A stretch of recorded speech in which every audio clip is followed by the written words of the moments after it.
it's any consolation, you have a national team worth mentioning. Yeah, it's fair.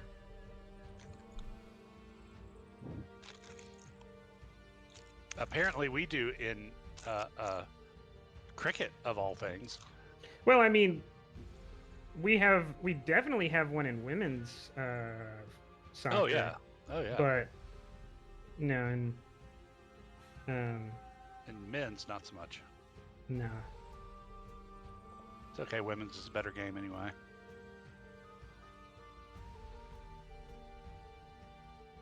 I don't care to watch soccer, so I wouldn't know. Hello everyone, this is the Electropolis video game tour. I'm AD Springer, also known as Corbinian, and we are going to do a round table about football on the international stage and the future of... No, I'm just kidding. It's actually 2D20 made by Modifius, 2D20 DUNE by Modifius, and you know, Modifius, I don't know, 2D20 soccer, football, I don't know how you make it. Today's episode brought to you by FIFA. FIFA. No, don't trust screw us. FIFA. Never man. trust us. Be all you can be. Get away, FIFA. I mean, I'll take the sponsorship. I don't know what I do. That's not how FIFA works. That you pay them. It's Right, true. yeah. It's kind of like the International Olympic Committee. Yeah. So, we're in our third month of management of House Bellezza, as it has managed to achieve its investigation into the false graph, or the false graph, as it was coined. But now there are some plans to mobilize House Bellezza's assets and architects to Kaitan. But some matters need to be straightened out and squared away before the long trip, but the intense intrigues of the center of the Imperium. So, starting off with rumors and news from the Imperium, House Akaz and House Rishis have announced an upcoming marriage alliance. This union is expected to strengthen both houses economically and militarily, shaking the current political balance. What was the second house there? Rishis. They're the other house of Ix. There's House Vernius on the moon and House Rishi on the planet. So one of the high-tech, as high-tech as any house really dares to be. The ruler of House Vernius has died unexpectedly, leaving the heirs squabbling for power. This sudden vacuum has left the house vulnerable. Neighboring houses are watching closely for opportunities. A renowned Mentat advisor to House Carino has passed away, weakening the house's strategic capabilities. The loss of such a key figure has left the Emperor in a precarious position. Several high-ranking officials from various houses have disappeared without a trace. Speculation is rife, theories ranging from Beni Talak's kidnappings to covert guild operations. Rumors have surfaced that House Bellezza's Mentat treasurer, Kareem Kabata, has been caught up in corruption within the Chome markets of Silvanus. Allegations include money laundering for the false graph Sebastiano Fraioli. These claims have prompted potential audits of House Bellezza and the Mentat himself, raising concerns about the house's financial integrity. How false is that? God. Whispers in the courts suggest that the heir to House Bellezza has been sent to Bene Gesserit Sisterhood for secret training. This move has sparked curiosity and speculation about the house's future plans and alliances, as well as the potential influence of the Bene Gesserit on the heir. Rumors indicate that the long-standing war of assassins between House Akaz and House Moritani may be coming to an end. This potential peace could reshape alliances and power structures within the Imperium, bringing a new era of stability, or possibly setting the stage for new conflict. Any other rumors you wish to float out into the Imperium? Yeah, up yours. Who the hell do they think they are auditing me? I didn't do nothing. I do like they that got Capone. that the rumor was wrong. It's not our heir that's going, but the assumption of the rumor is true that the Bene Gesserit are going to have undue influence on the heir. Like they got it wrong, but still somehow right. Nature of rumors. Sometimes people get Success at complication, shall we? You're half right. Um,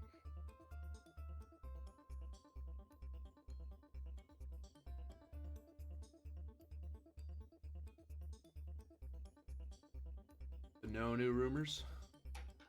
trying to think. Yeah, I don't think I have one this go round. GM, help me out here. What's the name of the house that was buying up all the spice that I was dealing with? I'm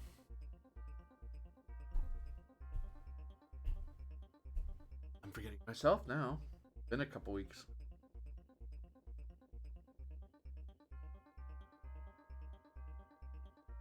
No, I set it up. Check my probably buried.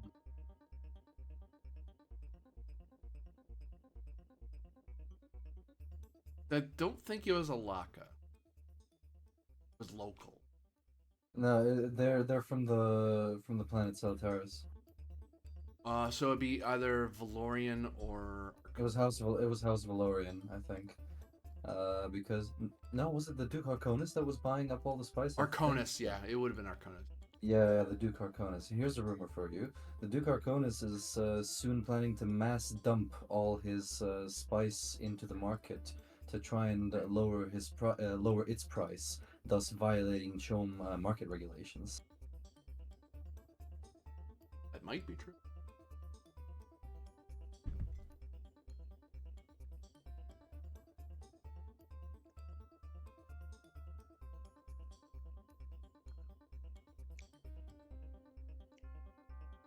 Right. I have another one as well.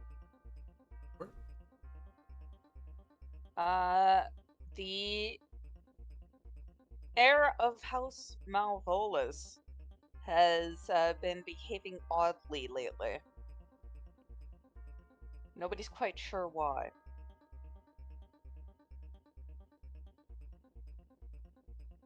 That's certainly true.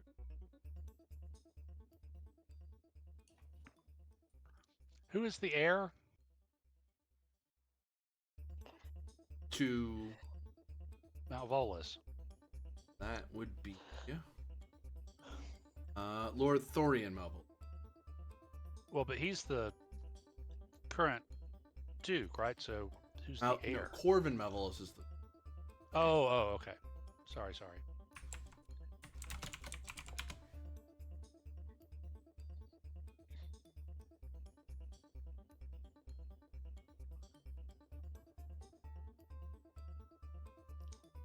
All right. Do the next step. We figure out how your incomes go. How much you making, folks? Oh, we're doing Excel spreadsheets. Hang on. Let me pull up my ledger. We get 70 this go round. 'cause Yes, something- we yeah. got plus 10 from last time, so we get 60 naturally, plus 10 from last time, so we're at 70 wealth. And currently in the bank we have 12 wealth and 6 resources, which puts us to a total of, let me write this down. So, total month 3, 82 wealth, and 16 plus 6, I'm blanking out, 22 resources. Yeah, but our base resource earnings is 19. You never changed it last time. It's 19, not 16 for base. 19, okay. So we're at 19 plus 6, 25 resources. There you go, 82 wealth and 25 resources.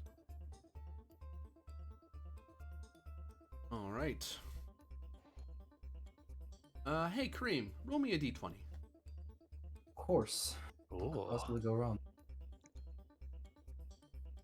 Here's a 4. Or you say? That's Opportunity. Roll me another d20. Oh ho. 18. So, the current event of the month is that there is a political calm that has settled over your area. Sudden absence of political machinations presents an opportunity to press ahead with existing agendas without disturbance. What are the house's rivals up to during this time of relative tranquility? Bad happening, but nothing terribly good happening other than people not doing anything as far as you're aware.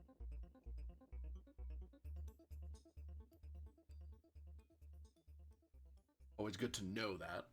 How's your upkeep gonna be? Keep things where they are? Are you gonna adjust your levels of military power and style and such? Especially with the trip to Khitan coming up.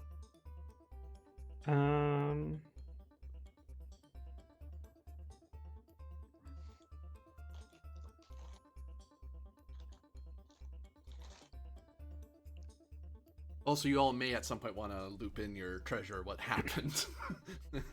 No, I'm fine being out of the loop. Trust me. Oh, So it was- no, you're gonna want to be in the loop. It was very dramatic. Yeah. There's lots of arguing. So yeah, it turned out you already knew that the false Graffin was being impersonated by a face dancer. It turns Yes. out that was not a recent development. That out of the 7-year marriage between him and the false Graffin, that the false Graf had been a false Graf for 5 of those years. No, it's not. It's 9 marriage for 9 years, 7 years he's been false, which means that the youngest child of Erica is not the real false Graffin's child, but a child between Erica and the face dancer. Oh God. So yeah. So Erica, after overcoming a lot of the obvious emotional problems that represents, made a deal with Johanna through the Bene Gesserit that Bene Gesserit would take him and care for him because we do not know what the face dancer genes he has are going to do. They cannot marry him off to anyone. And he's not supposed to have any children. And in return for taking care of him, because the Bene Gesserit have some understanding of genetics, so they might be able to help if like the face dancer stuff becomes bad. Right. Especially since he's not a full face dancer, he's only half a face dancer. In exchange for that, they can choose the spouse of the heir to House Bellezza. So Okay. basically, no one had a happy time except for the Supreme Reverend Mother, who also kind of didn't like what was going on, but I mean, she's still the person who got the best deal out of anyone. Right. So, does this whole affair make you icky? Yeah, very icky. Yeah. Very icky. Okay. Very ixy, would you say? No, that's the problem. Okay. So because of that, the reason I force you to understand that is because I force you to understand why I need an invasion fleet. Okay, no. But what was the reasoning behind us going to Khitan then? Because we are going to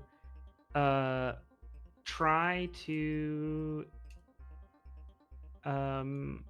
get House Alaka, the house that we know sponsored this, paid for it, censured by the Lancerod, and if we can't do that, we're going to try to arrange Conley with them.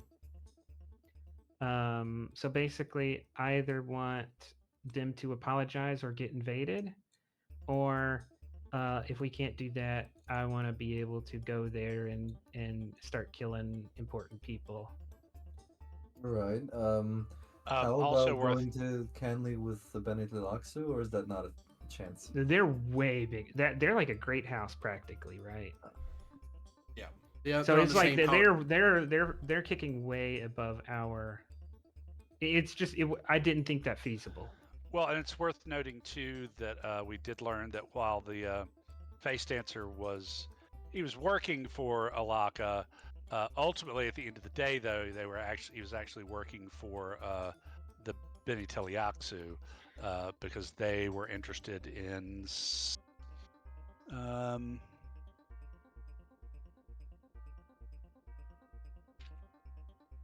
Yeah, I'm thinking of like a proxy thing, right? We yeah. we can't afford to start a full scale thing versus how the Beni Talaxu. We can if we conserve resources, we might be able to pick a fight and win against House Alaka. Yeah, and the Beni Teliaksu are very interested in the sap, and they're convinced that there's something in the deepest Oh. deep. That was the agent's ultimate goal, was to get access to the deepest deep of the Silvani forest. And we Well- think that because apparently Alaka is not in great straits financially, thanks to the Canley conflict. So we think that the money that was being funneled to the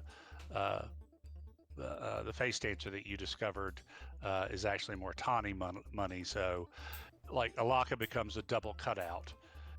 So Yeah, and if we can convincingly and swiftly crush them, it might make their larger benefactors more hesitant to engage us directly.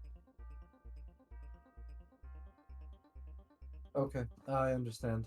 I would advise you caution, but I know that you are very emotionally distressed in character about this. So, and out of character now. Yeah, I didn't ask you if I could have an invasion fleet. I asked you to pay for it. yes, of course, my liege. I will sell my left kidney right now for you. 50 wealth later, that's expensive.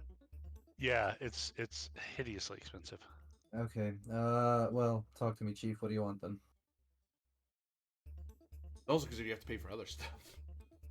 Let's start from the top, right? I think the question was whether we want to keep our standing military force active, right?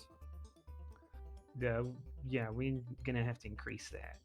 Okay, so instead of a full invasion fleet, which pops up from 20 to 50, how about an assault force, which it's a decent sized assault force to another planet and still leaving a planetary defense force to defend the homeworld? That probably is enough to take care of Alaka if a larger house doesn't step in with them. If the GM would accept it, I would want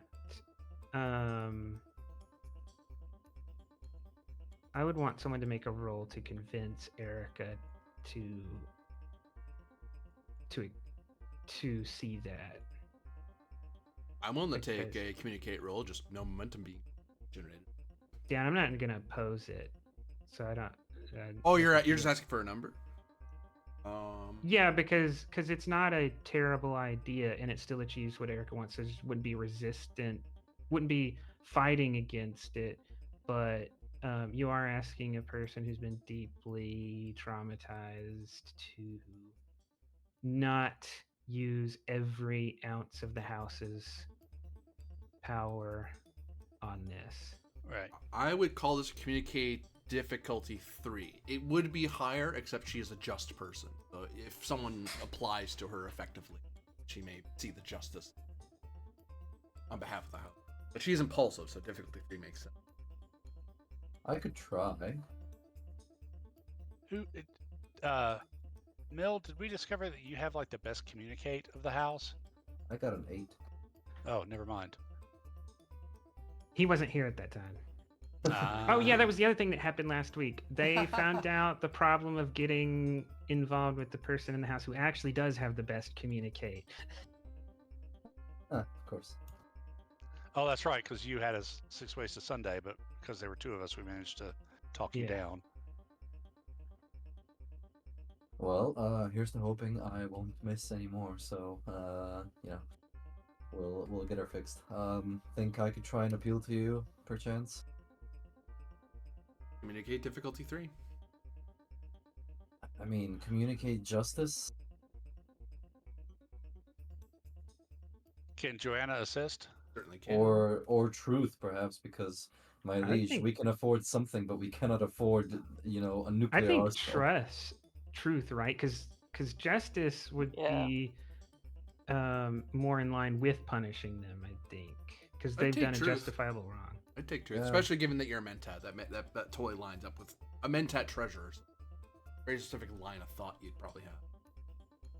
I won't give you anything. I'll try it raw with the 2 dice. See what we can do. And focus in charm or persuasion. Probably persuasion, yeah. Well, Nope. Oh, and not even able to get an assist, I don't think. Or is that still the same in Dune as Star yep, Trek? same. Yep. That's a 2d20 Ooh. cornerstone. All right, give me my fleet. Yes, of course, Your Highness. We will give you your fleet. Okay, Okay. so that means we're going to need to spend one of our ventures on a fairly large conversion. By my calculations, we're going to need to come up with an extra. Okay, we got 20, so really we only need to convert 30 to 30 wealth. So 30 wealth divided by 3. So Well, we we need don't to. consider who we're paying until after we've done all this, right? Well, I'm just looking at the very base costs, like because we had a total salary like at the very beginning of 9. That's just paying like, It's gone up. Paying well, the yeah, War I know, Master. but I'm just looking at our base minimum. So I mean, but planetary defense, I mean that our base minimum is almost everything we make. So if we put, okay, we got 10, so we need to find 20 more wealth from somewhere. So that would actually only mean that we would need to convert round up or down, GM. I round with if it's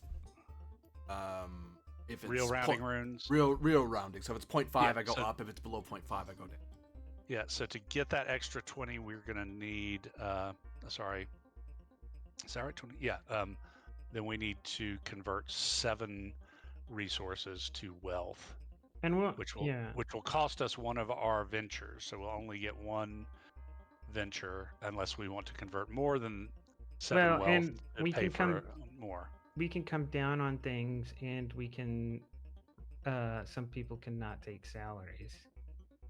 I'll Ve- tell you ahead of time that Joanna is going to heavily argue for her salary because that wealth asset is incredibly That's not handy an argument. You just get to do that. for But we have other things to consider before we get to see Yeah. if we actually need to run. Sorry, it just felt like it's getting ahead to try to decide on converting wealth. Well, I mean, but that's the thing. We do kind of have to think ahead because I mean, we don't have enough wealth in our Well, pockets to We do don't as- know but we may lower some of the expenses, one of the other 2 expenses to change how much needs to be converted. Or you could let a house skill Or- flounder. Here's a suggestion. We could take a loan. A loan is a venture. Yeah, we could take a loan. That's after upkeep. You're paying for stuff now. Dang it. So, yeah, on to I think I mean, the first thing Well- is military power. Right, military power. But for now, Yeah. set it because you can always change stuff before you leave the upkeep.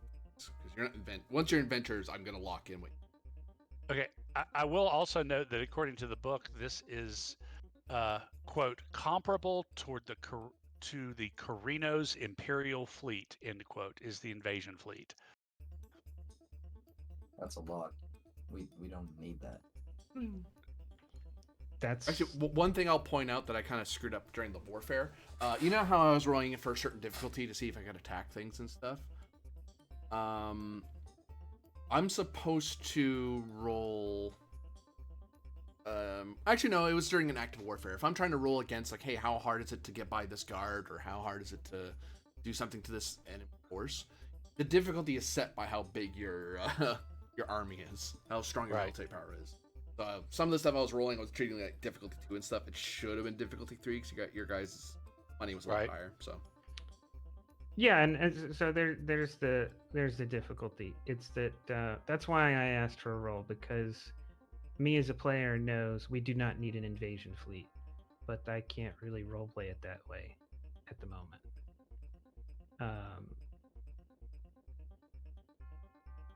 Hey, Kareem, you want to spend your determination to reroll?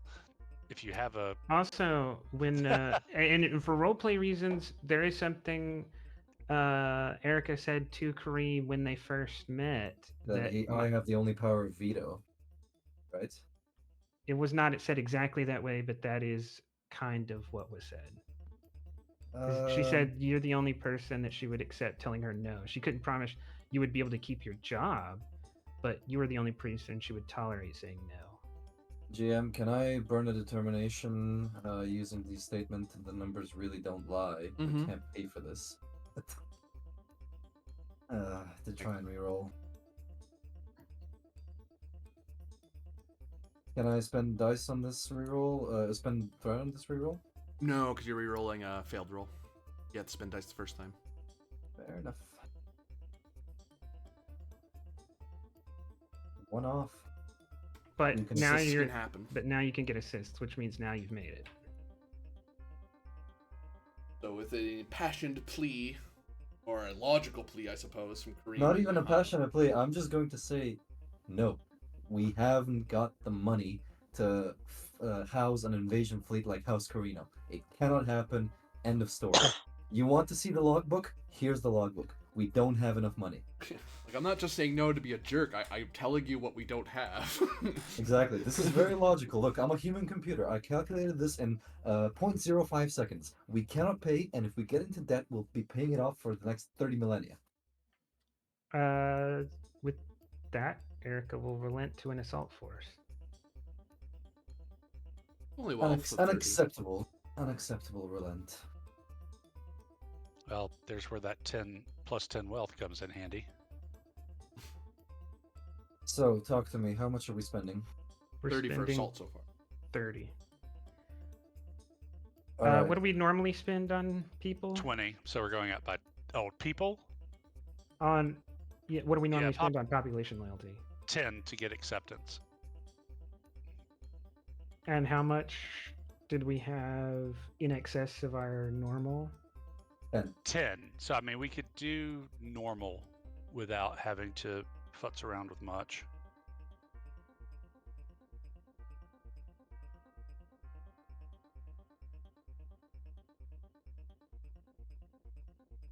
You want to do 10? 10 for population? I would argue that we at least keep the population where it is, considering that we're talking about taking the ruler and all of the architects of the house out system. We don't really want a restive population left behind us.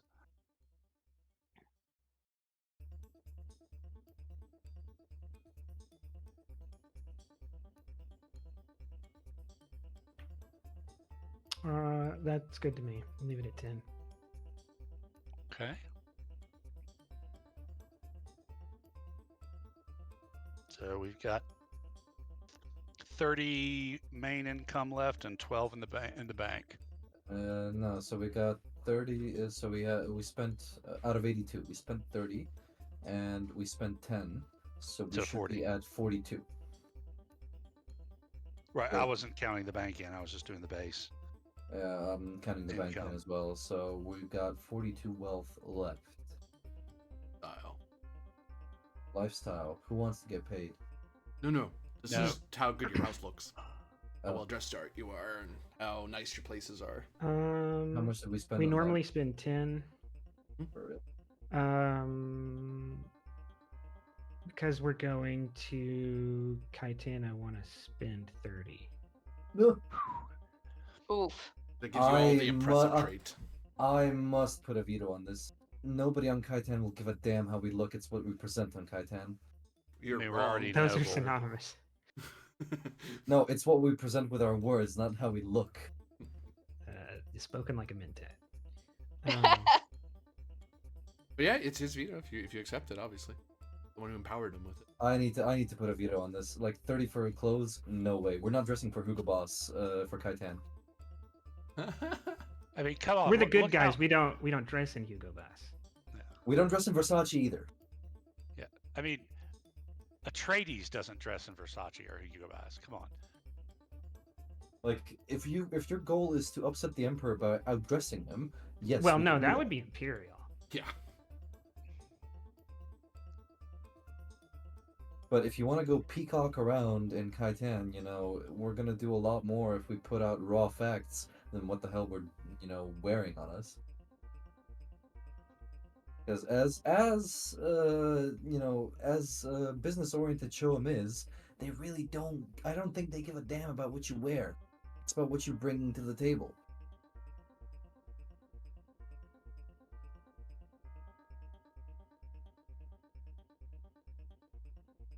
So decide on a number that's not 30 and not 20 either. God. 20 is not an option. Well, 10's the next one is normal, so Decide on 10 or less. I'm not paying 30 for clothes. go for 0. You could be of the people. Impress them Alright, by then your we'll pay impress them 10. by how you look like the staff. Actually, no, even the staff don't look 0 on Kaitan.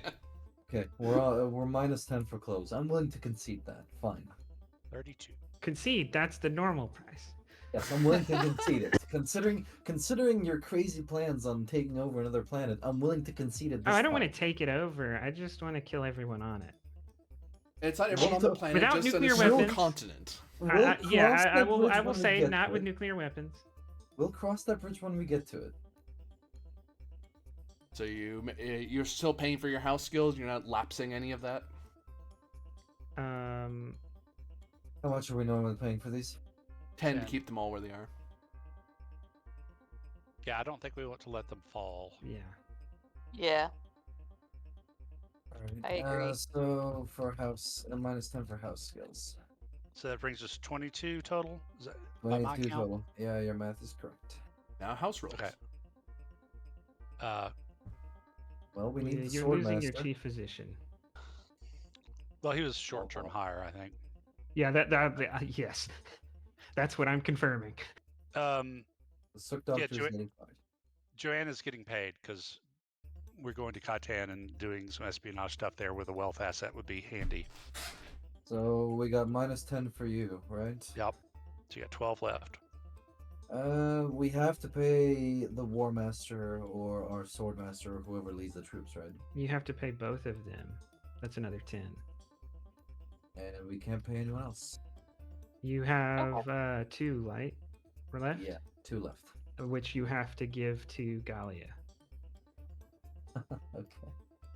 So we're paying the Sword Master and the War Master, and then And the consort.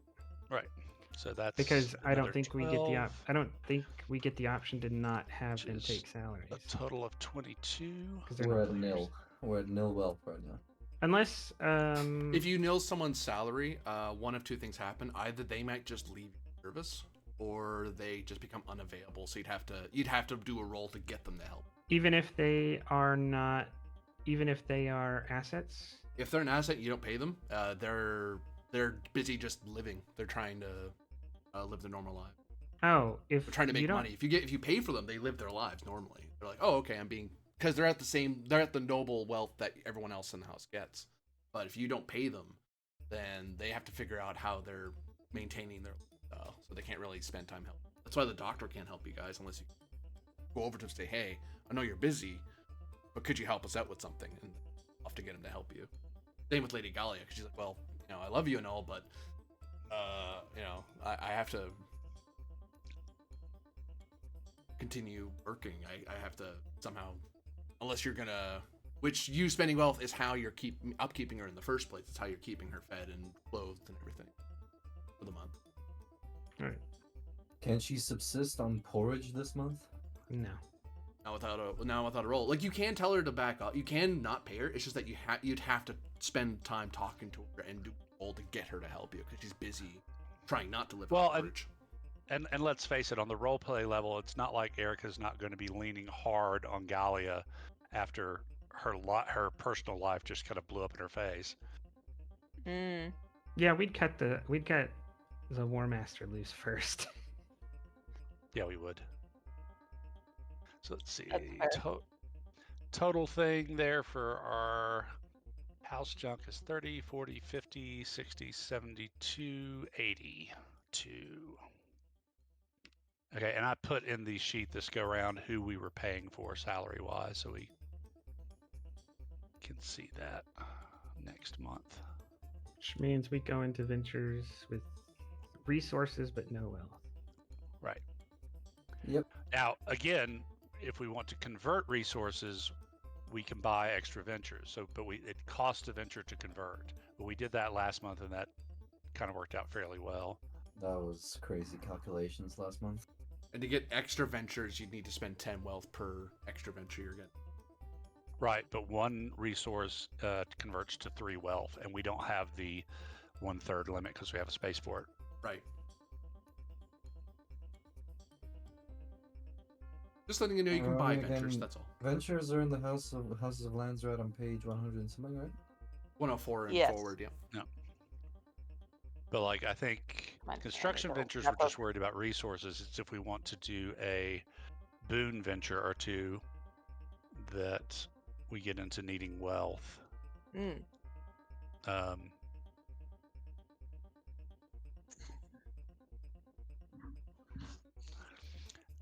Oh, and I don't think Winchester was here last time, so I'll remind that we. I was Well, you I think Last you time. last 2 times house ago. management session. Okay. So I'll remind you that we expanded the farm on the planet, and they're also, due to an opportunity roll, then there are hexes in orbit that are also up for grabs by whoever, and we've got one of them.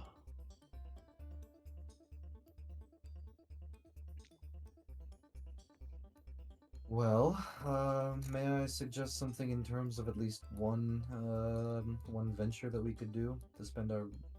No wait, that's yeah, we have resources. We could spend our 10 resources on a pleasure district to try and reduce for the future our costs of population loyalty. Because if we keep spending like this, we're gonna keep ending up on 0. People are not gonna get paid, and we're gonna be left with nothing. I mean, the problem is it only reduces it by 1 wealth. So you need to build. It's preparation for the future, you know. Yeah, I mean, fair enough, but we day, need to plan to build several. Yeah, And we've yeah. already, for the foreseeable future, got a pre-existing commitment to build things. All right, fair. Just trying to put something out there. They're just mad that you I mean- did something. Yeah. But I mean, that could. Okay. Remind me. Like, you have to have. Is it expand land that you have to do to like get the space to put in, like, say, a pleasure center, unless you're bulldozing something and putting something on top of it? So like you do an expand land venture and you know, grab, you know, another orbital facility here, and then you do the pleasure center or whatever, right? You can put a.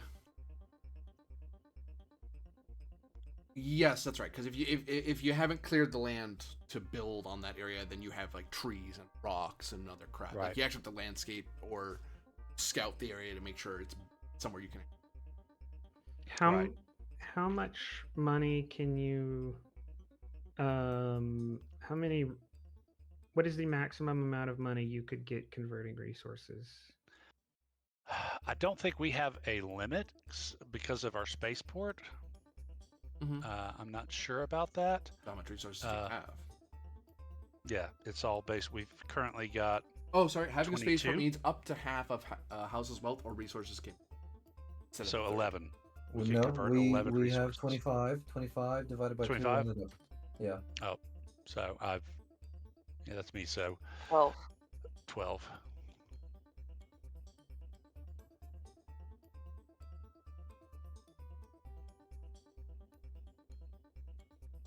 Well, 12 resources. You have 12 resources to convert maximum. Yeah, which would give us 36 wealth.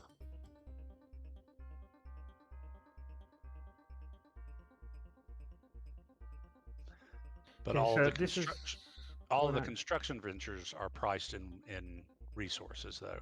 Yeah, It's because the I'm trying to boon figure ventures. out is um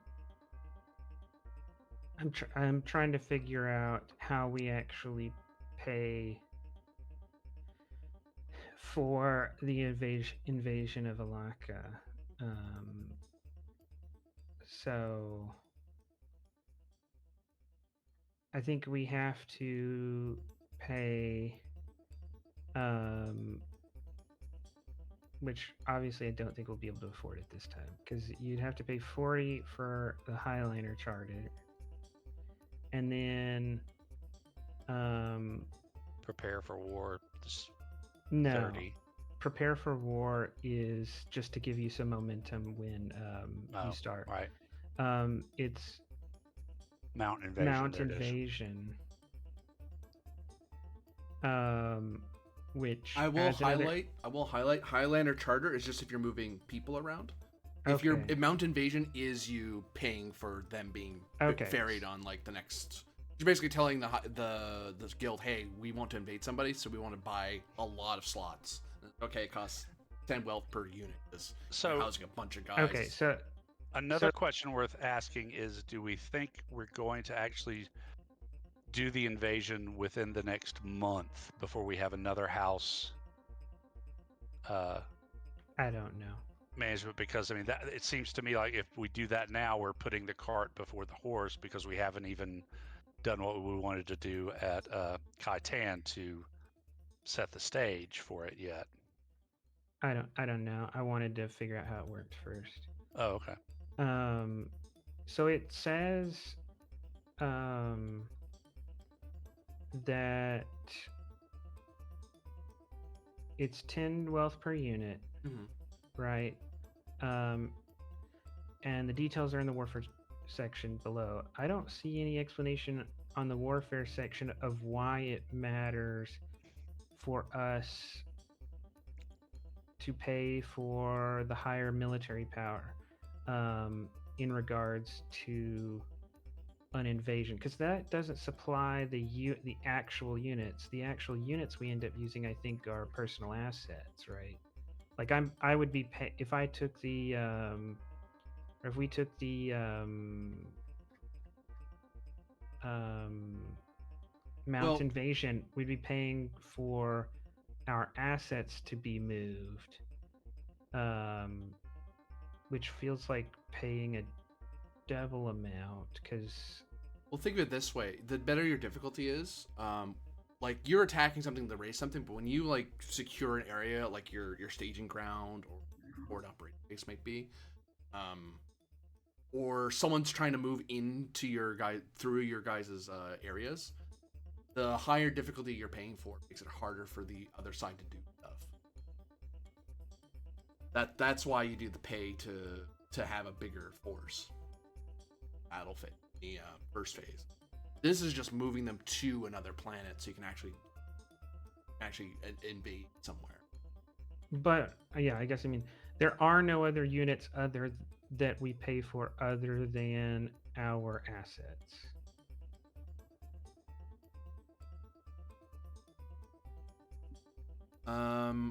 Your assets, and actually, so actually another thing that I do, did this last time, during the last warfare, is I gave you extra units based on how much you spent. So you guys actually had like more units than just your base starting amount because of how much you spent into planetary defense.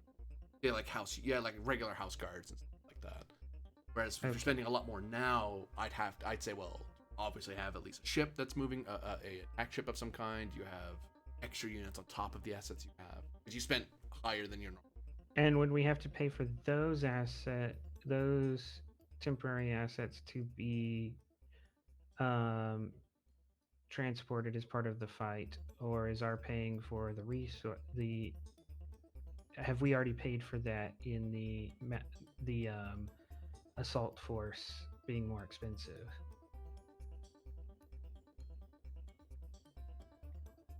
Double check before I say. Because just to get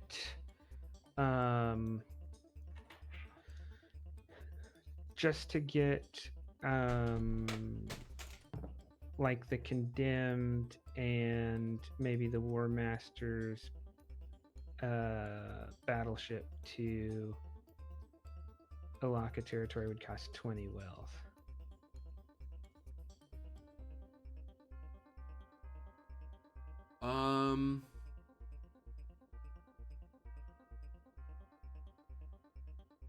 Okay, so the way I'll rule it, looking at military power again, is screw you. No, I'm just, is that you can,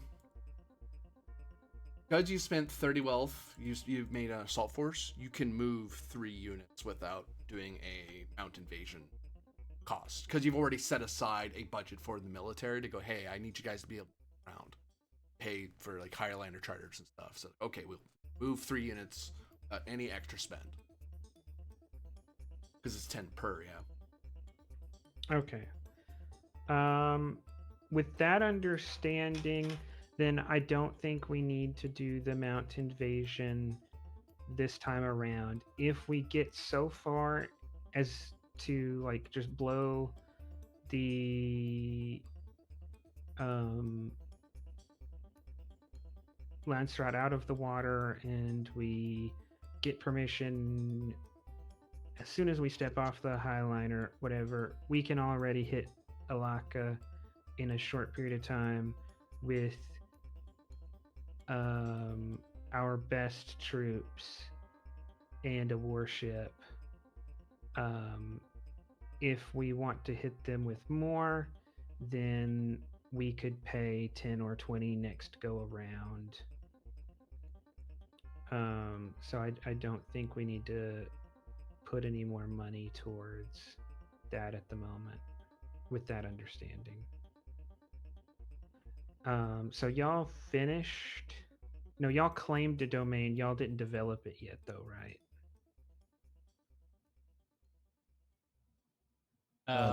Yeah, that's right. I think. Yeah, because I believe Well- this was cleared last time. Yeah, and then we also got. Oh, it's true. Yeah, you did develop up here. That's right. Because these are all pre-cleared. Whoops. These are all. What are you doing? Stop. Yeah, the orbital stuff you can build directly on. Down here we had to clear and couldn't build anything on. Oop. Okay.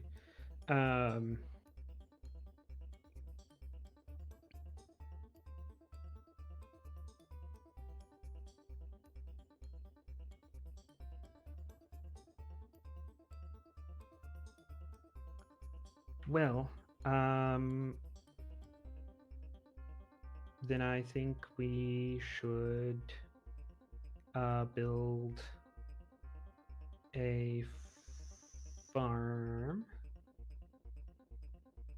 on that claimed space, and Can I make the suggestion that if we want to convert anything to do some of the boon ventures, we go ahead and use that as our first venture so we can figure out how much we need to convert and how much we want to buy? I don't think. I mean, the only thing I'm seeing is that, maybe since we're going to Khitan, enlist an ally might not be a bad thing to have in our back pocket. You're make alliances with a house of equal power and status, and we can spend a momentum to bring them into a scene, which might come in handy in negotiations on Khitan. It kind of gives us a built-in ally when we show up. Yeah, the only problem with there is the caveat that it's a house of equal power and status, which I don't think means much on Khitan. If there was a way to get some advantage with a house, with at least a major house, I could see that, but I don't think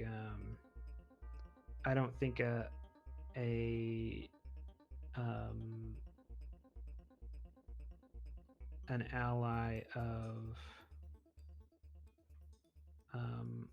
a minor house is going to be particularly useful in the context of Khitan. Certainly in other contexts, but Okay. I don't think so in the context of Khitan. Unless it was like one of the minor houses that were directly serviced, directly subservient to the emperor. And I take that back because I think even the quote unquote minor houses that serve House Carino, I think, are all technically major houses, right? Yeah. Because they serve Carino. Yeah, so I don't think there's anyone unless I'm missing something. I don't. The way that you could do a greater house, you wouldn't be able to list them as ally, but what I would do is I could convince to convert, say, a venture like favor of whoever, like favor of the Bene Gesserits, establishing a Bene Gesserit alliance or a guild alliance. You could establish a short-term favor or short-term alliance with a major house. But if you wanted them to actually like send to have the enlist ally thing in particular is for summoning allies from that allied house to go, hey, you're gonna come help me. You're forcing me to like, say you did enlist ally for like a comparable would be for you guys would be someone like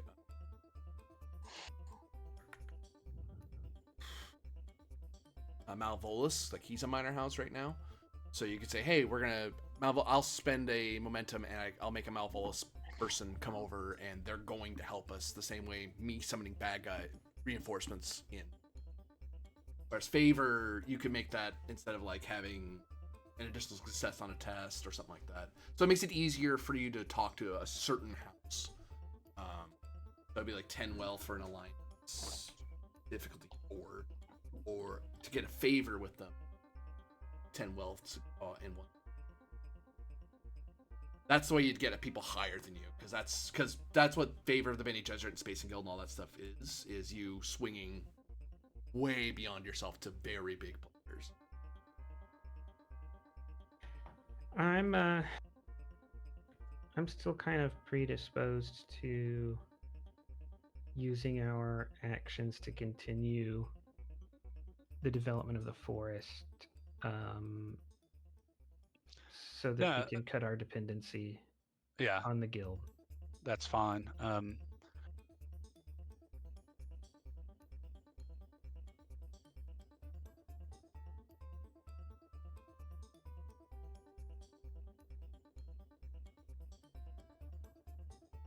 See, the weird thing about conversion is, like, if you wanted to do 3 ventures, you have to convert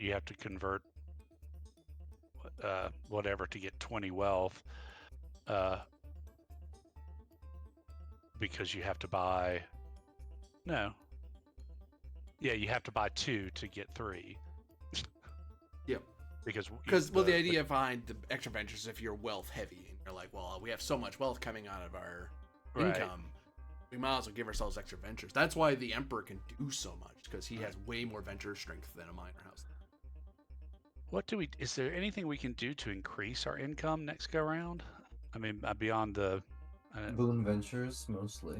boon ventures, which cost Yeah. wealth, so you have to convert. Yep. We will start getting more wealth when we get when we get the second, when we finish this as a secondary domain. Right. And that's, I think we will get more wealth from that than we would trying to do a couple of boons that only give a small amount of wealth each time. Because if we get a secondary domain of I think it's produce, that's another 5 resources and 18 wealth, and I don't think you could manage that from consistently from boons. So I think we've already kind of we've established everything to get there. All we need to do is finish building it, and finish building that is a key component of convincing everyone here to accept us as the major house, which in its own right would get us more wealth. So I I really do think if we want money, we finish the development of the forest. Yeah, I would note that the the orbital things, they have the advantage of we only have to spend 1 venture on them to put a facility there, and what counts is facilities when you're claiming domain, and we need 10 of those. Whereas for the forest, I mean, we have to spend 1 venture to clear and 1 venture to put a facility down. So But it's the worthwhile. facilities, but we can't. Is it possible to use those orbital facilities in conjunction with the stuff on the planet, or is that a different? Would it have to be a different domain, right? Because I don't know. Can we do farming domains on orbitals? Sure. And but performance the couch to that, right, is it's in the lore we've established. The and the reason we didn't develop on this planet the sap resources is because they're just not as good as down here. So the Right. orbit, I know that does not directly translate into house Right. management, but it will affect our relationship with House Yeah. Valorian. So I'm also metagaming a bit because we know that after number 12 of this house management session that's on a monthly basis, we're going to go to a yearly basis. And I think we want to claim that secondary domain before the monthly. yeah, you're right. That's why I was pushing to do it the way we were doing it. The orbitals would Okay. make that faster. I just wanted to confirm with the GM that if we expanding facility, making orbital facilities for this farming domain does not mean we're accepting inferior quality sap. It just means like the What I think would production happen- facilities. What I think would make sense, because you have at least one Processing? forest. Yeah, processing. That's what I'm thinking. Yeah, I'm thinking it's gonna be you're getting a small amount and then you're processing it and refining it further. Not like full manufacturing, but it's like no, but we're Right. processing and sorting it a bit. It's like, well, how's your efficiency? Well, we're trying to get where we up here in the orbital don't make a lot, but we're increasing the yield of what we already get. So we're kind of recovering what would normally be crap stock, and we're making recovering it. A very high Yeah, and quality. I mean, I could even see some argument that like, while there might be a drop in quality from also doing the production on the planet, it's also there are several types of manufacturing that just get more efficient in a zero gravity environment. Mhm. Yeah, that's what I was thinking. Like maybe the stuff we actually growing on Silvanus gets up, and because of microgravity, it makes it a little better. So I think honestly, our Okay, 2 I could ventures do might that. both be spent to go ahead and put a facility on the planet, and then put another facility in orbit. And Yeah, just do 2 I'd facilities. wanna go ahead and put something there since it's already claimed. Yeah. And So then, I say we do domain facility twice. do we have to claim these up here? No, the opportunity that came from that is that it was discovered that there's very stable orbital areas. That's what expanding land in space is finding a nice stable orbital spot to put something. And it just so happened that there was a land rush, and I was like, well, it was specifically a land rush roll, and I was like, Yeah. well, I can't think of where on the planet or the moons it would be, so it has to be in space. That's the only spot I don't have markers on. I guess I could have done it here, but I was like, nah, space is more fun. Okay, then yeah, I think 2 domain facilities, one in space, one on land. All right, who's managing first 10 domain resources? build? I believe that's Varies. Barry's Wait, Farms how much- Discipline. How much resource are we spending on this? 10 total. Total of 10 for 2. Yeah.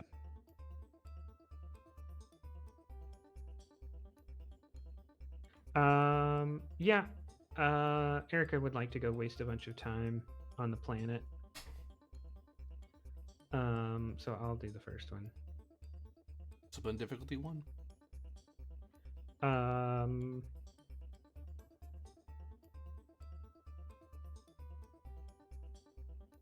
I think this is duty. Yeah. Because this is for the benefit of the house. Take a threat. Certainly.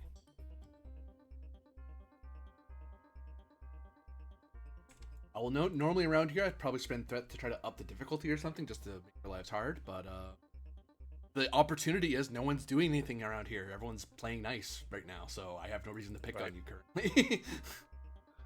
Not yet, anyway. Not with these two ventures. Oops.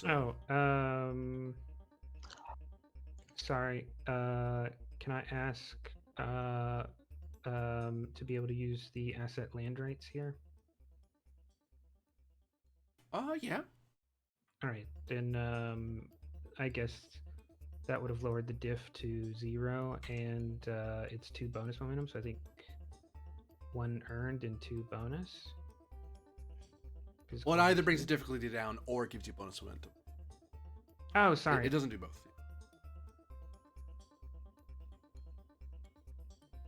Because usually if I say no, it doesn't affect difficulty, but it's why it's possible, then you'd get extra.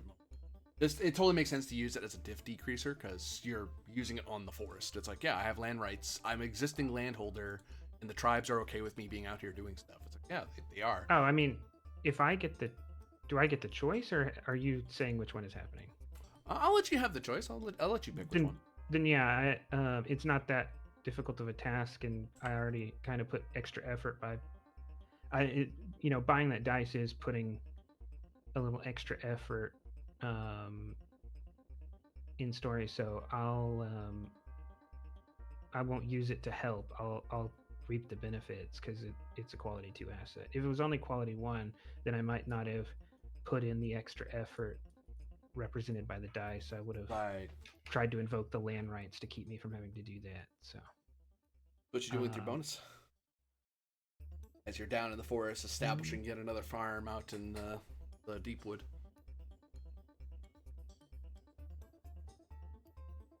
Probably more sap weavers working at this one than the last one because you tapped the chief since the conclave. Tap the sap weavers.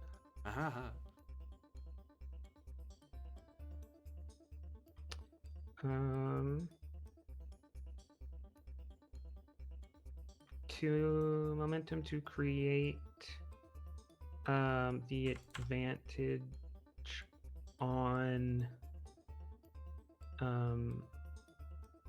Arconis is the steward, right? Or is it Valorian? Valorian's the steward. Okay. On the Duke Valorian promise kept, basically, that it is, especially with the finishing of the second one, the second farm, it is becoming increasingly clear and increasingly likely that the not written but verbal agreement to reconsider our relationship if sap production increased is likely to happen now. It's not a wild speculation. It's starting to seem like a matter of time.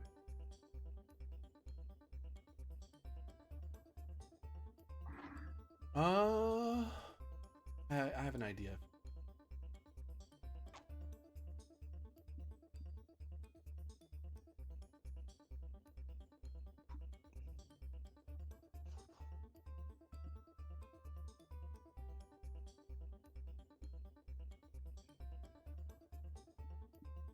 I will say that in the next intrigue espionage, like the Kaitan mission, you'll have an intangible asset of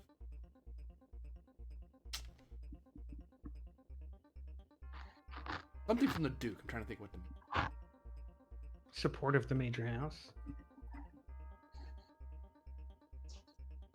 Yeah, we can call it that.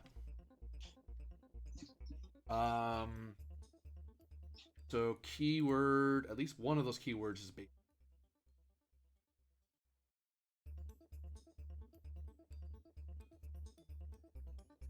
You can choose if you want to write it in the chat and pin it because it's not going to be relevant for right now, and I don't want to forget it.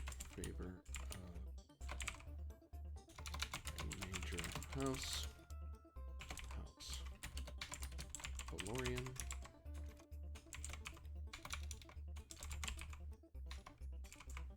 Well, he has at least.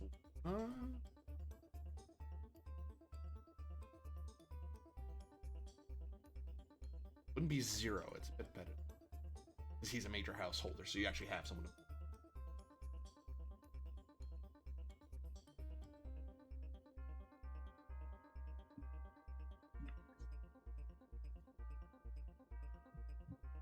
Yeah, quality 1. I was right the first time. Quality 1.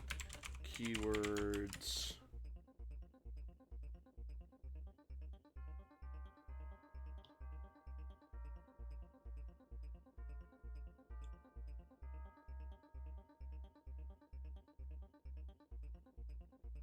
Oh. Impressed. Just is what he'll. It can be. You can choose if it's industrious or just like that. Like that's the thing he's praising you. That's a value that he holds.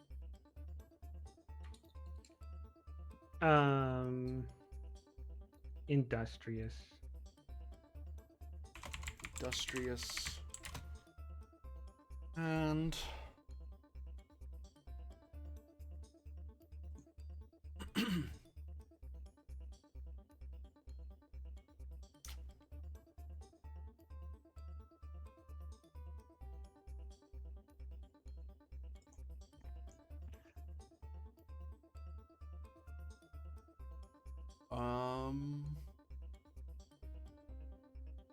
I'll give you choice of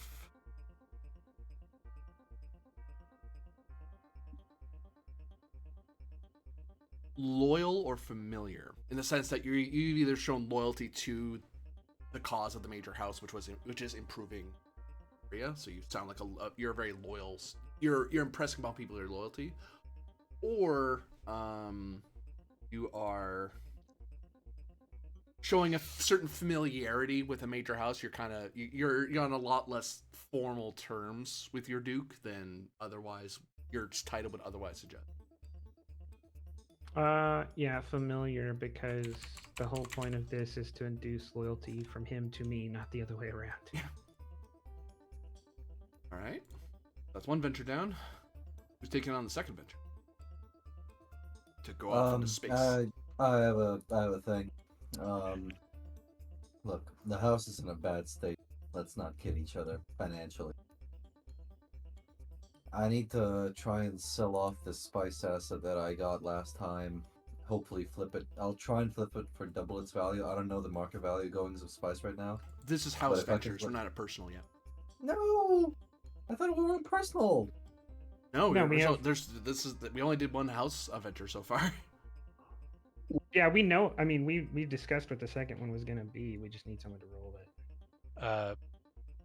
Yeah, my discipline is 6, which probably isn't the greatest among us. I only had 5. My discipline is a 5. And mine is also a 6. Very disciplined house this is. Well, we know who's going then. It's either you or Millie. It's gotten better. I only started with discipline 4, I think. I only started with discipline 5, so yeah, mine's gotten better too. Well, do you want to roll or shall I? You can roll. That's fine. Okay. Off to space you go. So we are, and this will still be farming, even though it's like a processing facility. Mm-hmm. Because you're improving your farming domain.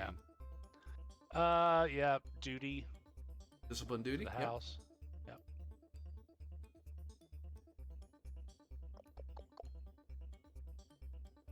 Dice. It's difficulty 1. I'll give you a threat and roll 3.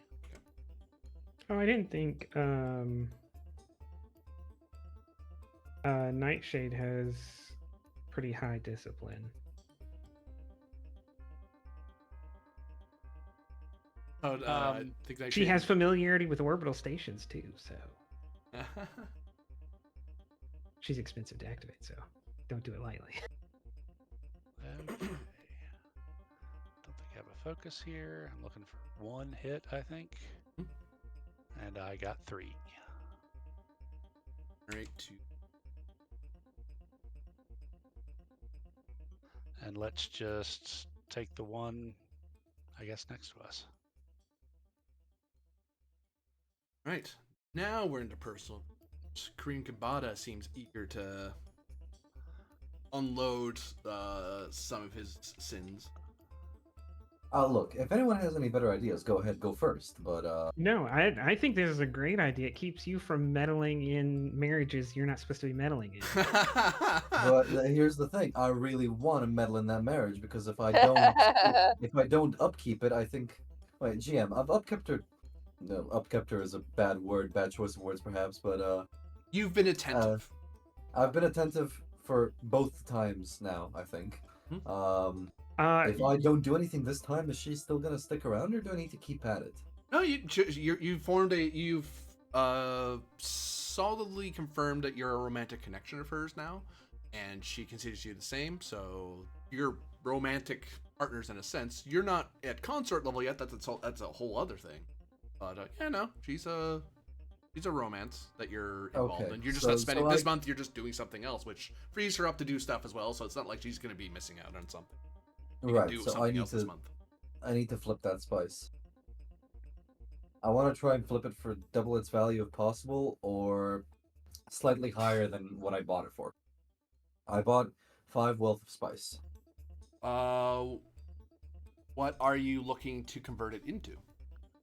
Wealth, house wealth. I think.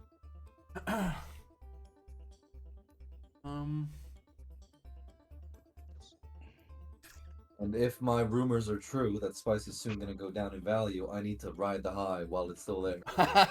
You're not wrong. You're trying to move 5 wealth through. That's a lot of spice. You're not helping to dissuade those rumors. Chome has a black and white record that I purchased this with my own wealth. That's what you'll say at your audit. I get it. Yeah, they can audit me all they want. They'll get nothing out of me. The they rumor cer- is they've already decided to do it. I think they will.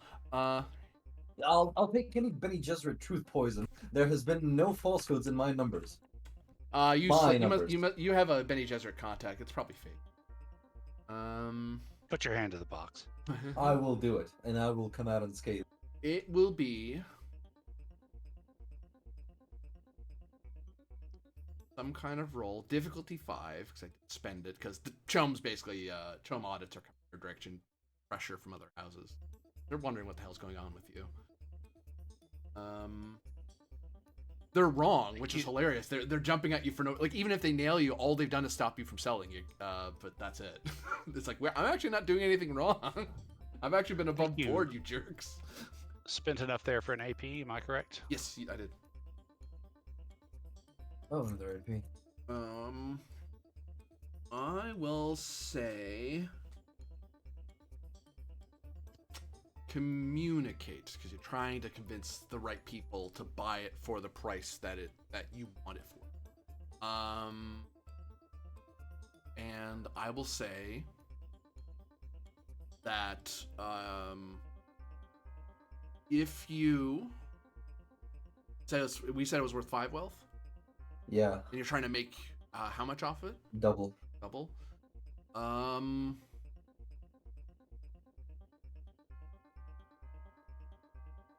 If you fail this roll, you can choose to succeed at cost. You'll get 3 wealth back. That's just you getting rid of it before the audit tries to scratch at it from you, or you have to hide it somewhere. If you succeed flat, at difficulty 5, then you will get. What's your communicate score? 8. 11 wealth back. Alright, well, we'll give it the old college try. What can I do? It's gonna be a communicate roll, you said. Yep. Do you want to do it at the Chome Trading House at the Salutaris At capital, or are you Palace going to Silvanus. Palace Silvanus? Palace Silvanus. Your comp range goes up by 1, just because that's where the auditors are.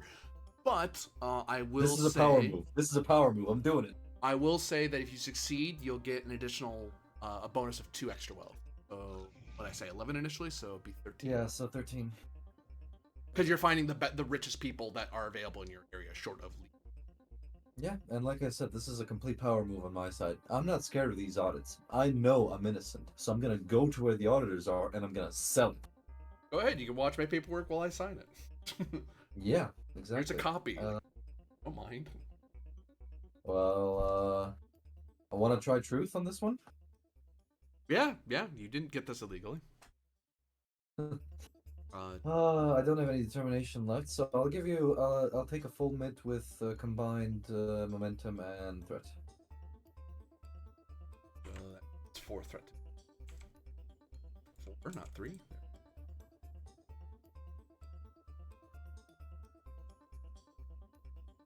So I'm rolling 5 dice, right? Mm-hmm. Focus and charm and persuasion come into play here. Charm. I'll take that.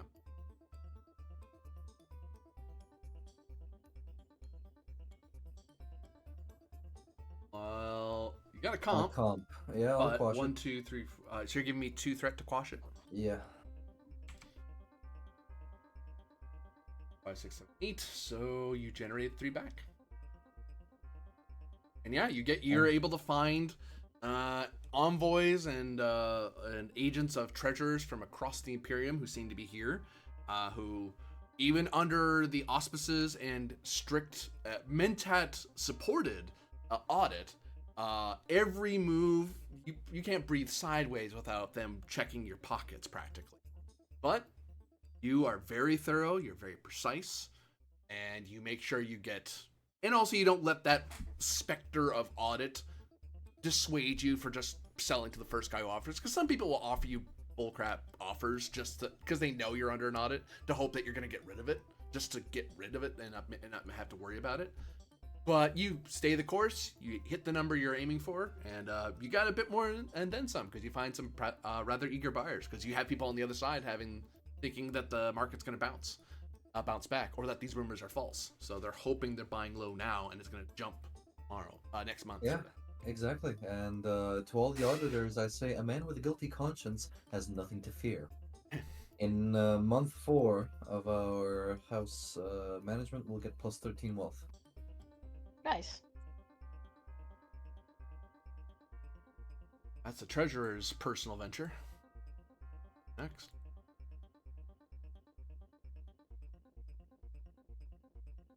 Well, I know what I want to do. What you doing, trader? I mean, Bene Gesserit. So the personal venture is called Monitor Enemies, but can I use it to do the same thing to a house that's not at least declared an enemy? Like Only I want to find only as long out... as you shoot someone at least once. No, you can target a neutral, shall we say, enemy or house or faction. Okay, yeah, because I'm trying to find. You just out. wouldn't be able to monitor allies. That'd be the part that'd be hard to do. You're not supposed to be spying on your allies. But neutral is Yeah. So I'm going to monitor House Malvolus. I would like to invoke my assets of the quality 2 political spy for House Malvolus. Yeah, there they are. It is Malvolus. And also the wealth asset. So because that will probably help the political spy in our operations on this monitoring. That work? Yeah, I was gonna say your wealth asset would be spent, but it's only spent. I'm only gonna consider it spent for this session anyway, so that's because the wealth. The way I'm treating the wealth asset is that you use it and then it's gone for that particular session, and it refreshes until your next house management. Because then at your house management, that's when you go, okay, I need to get paid again because I spent all my money. So wait, so if I use it here, I won't be able to use it in another. You will be able to. You will be able to. Okay. Right. So it refreshes every session or Yeah, adventure. that's way. Yeah, I think that's fair. Okay. Cool. You guys set aside a fair amount of money, so. So you're gonna spy on Malvolus. Actually, I know where you are. You're not on Malvolus. You're reading reports of a certain political spy. Yep.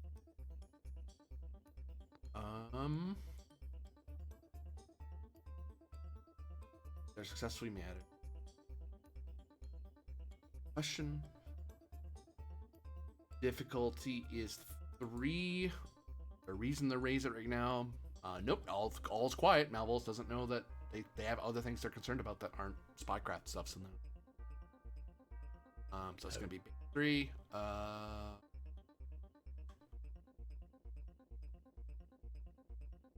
Are you just aiming for a single D20, or are you looking to ask us a question? Definitely ask a question. Okay, so I'll ask you, because this will help me figure out where the information comes from.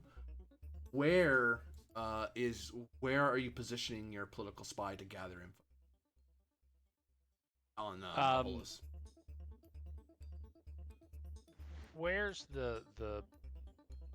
is the Ironwood garrison where the house business and politics and whatever usually takes place? That's their capital. Yeah. So. There. Mm-hmm.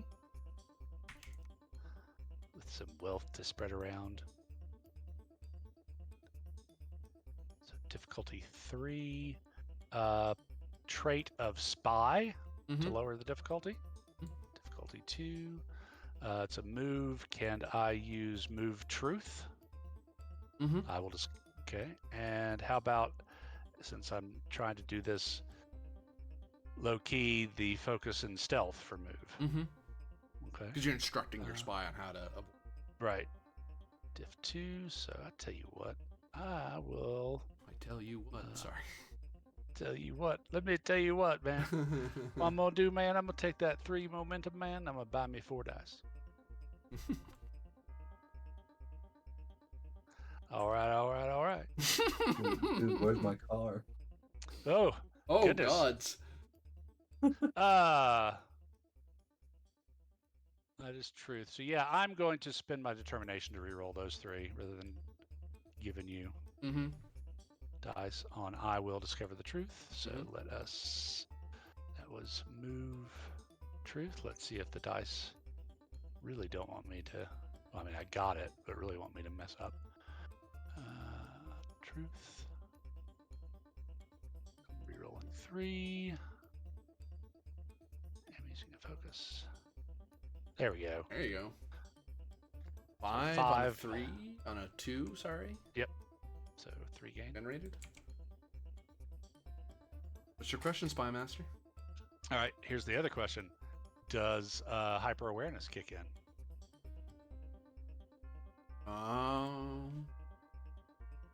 Wrong thing. Try again. Here we go. Probably not, honestly. There it is in chat. It depends if this was. No, because this isn't an obtaining information. This is result of monitor enemies. Okay, so then my question is, who is House Malvolus's patron house? Carino.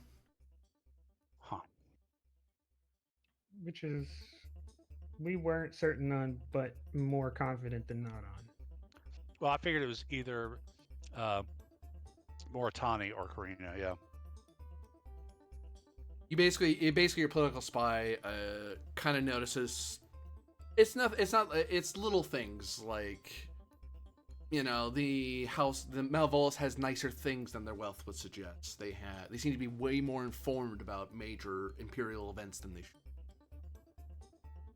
That sort of thing. It's like, yeah, no, it's obviously a great house, and between someone like, say, Moritani or Carino, this is Carino level reach. Moritani is not known for being a spycraft house. They're known for, well, they are, but they're a lot more known for, you know, in the art of Can Lee, one poisons someone or sticks a needle in them or something. Moritani blows up your damn house. You know, they car bomb and crap like that. Yeah, no, that's not what's. You'd be seeing different artifacts and paraphernalia of that sort of action, where this is a lot more information and wealth heavy, which is more of Kareem's. He can easily just hand that off to a minor house and embolden them.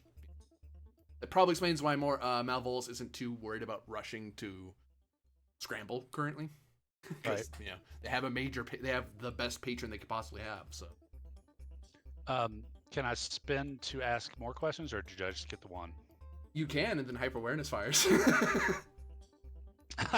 Because that very first one is because you spent you spent your venture doing it. Whoops, I can't hear you. 1 second. Okay, so I can hear you now.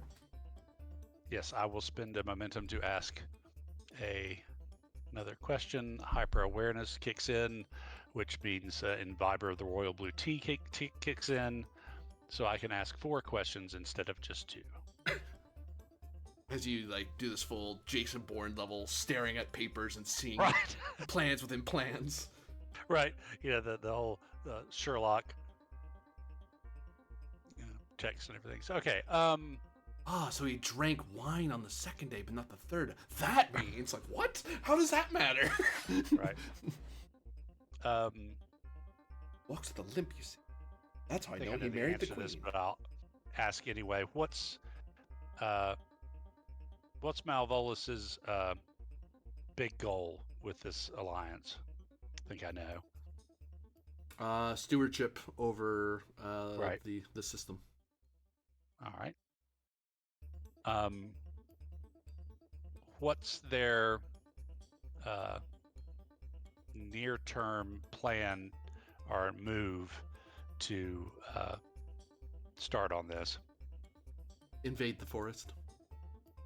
Ooh. Because they don't have they do have protection of Canley, but you know, you just have to fill out the paperwork and all. Okay, well shit, that's disturbing. I think I'm going to share that sometime soon. Oh yeah. They plan to invade the forest.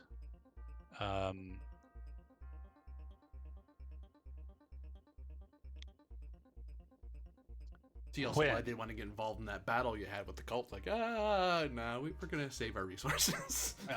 So when are they going to launch this invasion?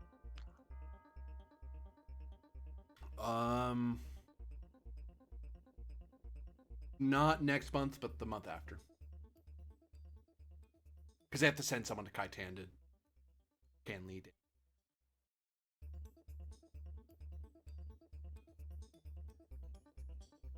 Okay. So to speak. They're not trying to what- kill the Emperor. Right. What is their justification for Canley against the tribes? I'm assuming, or is it the tribes or the? Yeah, it's again the Canley target would be the Sylvani tribes as a whole. So- The justification is that they are acting in an unauthorized monopolistic activity in regards to the sap, and he is basically saying that because they don't develop as much sap as they possibly could, they are forcing a false scarcity into the market, and he's going to if they don't relent to his demands, like he's going to make a formal declaration to their envoy at Kaitan, which they may or may not have someone there to defend themselves. It may turn out to be the representative for Valorian speaking on his behalf if they care enough. He'll try to say, you know, you better up production and lower prices, or I'm invoking Canley and I'm going to force you to do it.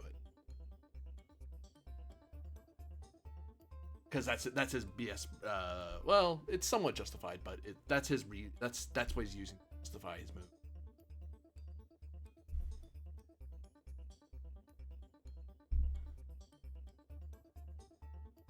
So Yeah, the argument is the tribes are creating an unauthorized or have an unauthorized monopoly on sap, and they're not producing as much as they could in order to artificially inflate prices. Hmm. Cool. Now, there's another thing we got to do at Kaitan. Yeah, cool. A month after next, so Because they have to do the same thing you guys are doing. They have to go to Kaitan, do that, and then Okay. a month after they can mount an action. They don't even have to do mount invasion because they're on the same world, same system. So that's Right. that's it's a lot cheaper for them to attack someone low, far away. yeah, and I will share all this information with Erica.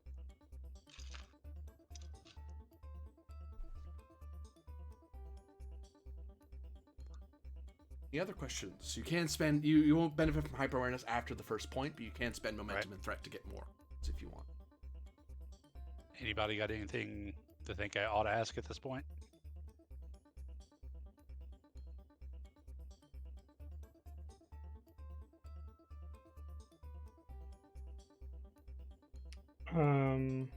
With hyper awareness, you can pretty much ask anything, right? About Mortani. Oh, well, that's over. Oh, That was okay. the first question. Yeah, The first That's four why I were got hyper the awareness. first four. Yeah. The rest is what the political spy could have learned while they're in the garrison.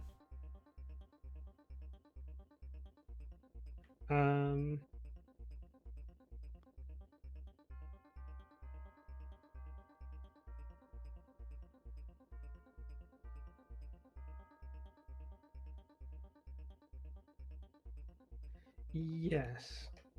if there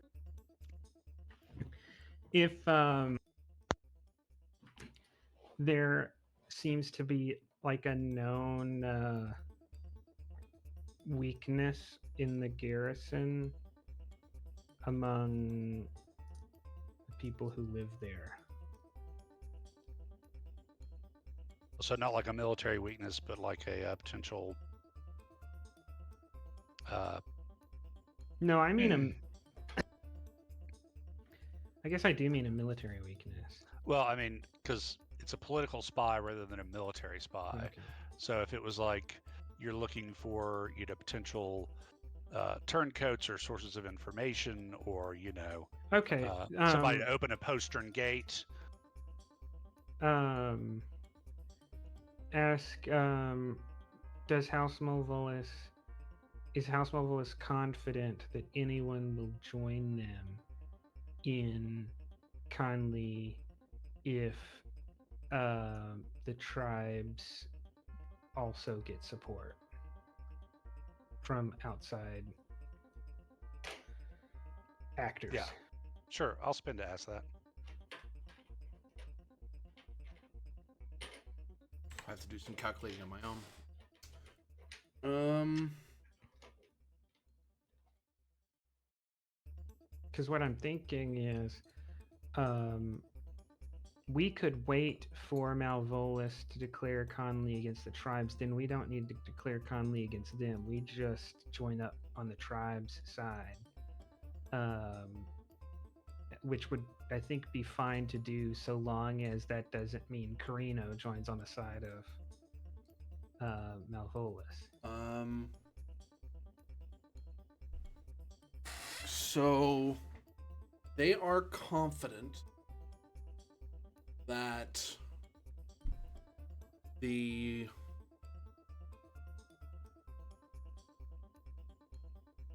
at the very least, House Harkonnen will back them. House Carino can't. Legally by letter of the convention, the Great Convention, Carino totally can. It's just you never would. You never want to be seen do that because that makes the Landsrad very angry with you very quickly. Unless it's a great... The Imperial House isn't supposed to involve itself in inter-house affairs unless it's a great convention enforcement. I guess, yeah. I mean, by But, their intervention is more like, sure, House Harkonnen troops show up, but for some reason, all of these House Harkonnen troops are the best troops you've ever seen, and they speak in a Mhm. funny language, and Yeah, pretty Well, much. So and House Harkonnen and its minor houses will not all of it. They won't spend. They're unlikely to throw all in because, frankly, who cares about Silvanus and the Grand Imperium? Arrakis is the big ring, but right. he's gonna get support from Harkonnen. He might try to get a Kaz, but it's unlike he's not sure he's gonna get that. He knows he's not gonna get Atreides for sure. He knows he's not gonna get any minor houses down here because the current steward and his Valorian and Arconis are Will of Silvanus supporters, so or at least sympathetic. So they don't like hurting the Force unnecessarily with warfare. He doesn't know what you're gonna do. He's not sure if you'll follow him or not.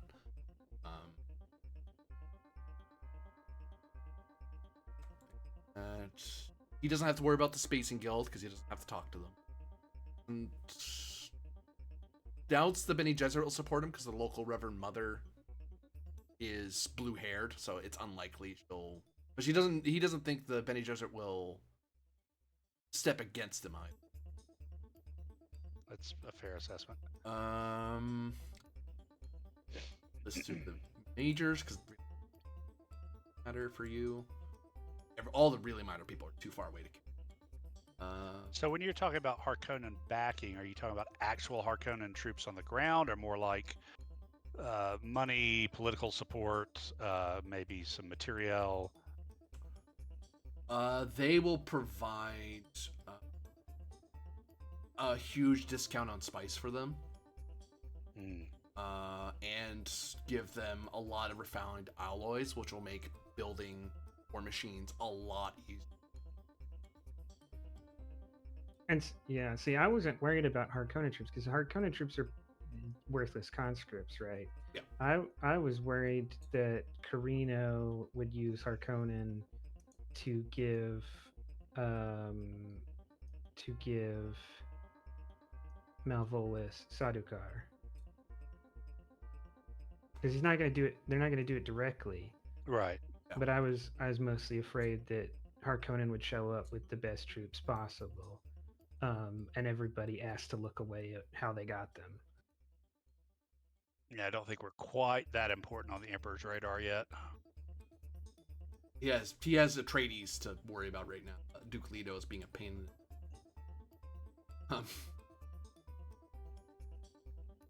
Because rumor is Carino sort of supports what Mauritani's doing, but no one's confirmed that. So technically they're on different sides of the same War of Assassins without saying so. But yeah, that's what he's confident about. He's confident Harkonnen's going to come in. He would like a Kaz to back him, but he doubts that they're going to be in multiple Wars of Assassins at the same time. Same with Mauritani. Right. Even if he wanted to flip to Mauritani, one, he'd piss off a Kaz anyway, and it doesn't look like Mauritani's winning right now.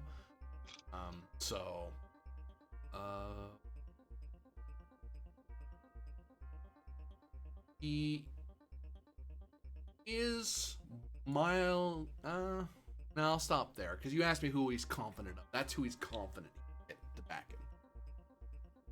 Even if you bring in other people, he knows hard because if there's other minor houses he has favors with, but if a big enough player gets on the other side, they're gonna back off. House Harkonnen will back off for no one other than another great house, and even then they might square off anyway, just to show how brutal and cunning they are. Which that's why that's why House Harkonnen doesn't mind supporting. He knows that him and Harkonnen are on the same wavelength. They both share a house value, so it's very likely that they're not gonna get in each other's way when it comes to prayer. So,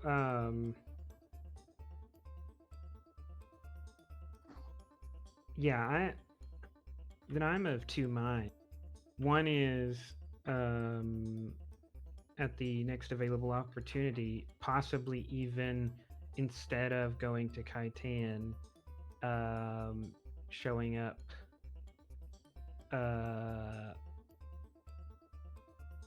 on Agrestis and saying, we know what you're doing, and cease and desist, to give him the chance to back down. Or this kind of actually works out for us, because we were hoping that he could be brought on board because of how he sided with us against, like, he actually took proactive steps to help us during the trouble with the cult, because I put an agreement on him. I kind of feel like I should try to do that again, but if instead of doing that, we could let him flip and become aggressive, and then we bring the hammer down on him along with the tribes and replace him with a loyal house to us, or force him to capitulate to us. Basically, we should use his desire to war to we should try to make that backfire by joining the other side, but not leaving him either being upfront about it so that he has the choice to reconsider, or not holding that close to us until such time as he can't back out. Well, being up front, I think, has some possibilities, but also, along with that would be opposing his application, for lack of a better word, for Canli, which we're in a pretty good position in some respects to do, because we're developing sap farms on the planet. So it's not technically a monopoly anymore, and the production of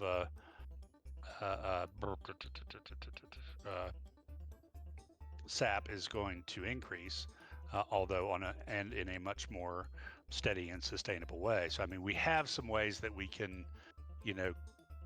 make this a political / intrigue battle on Khitan if we want.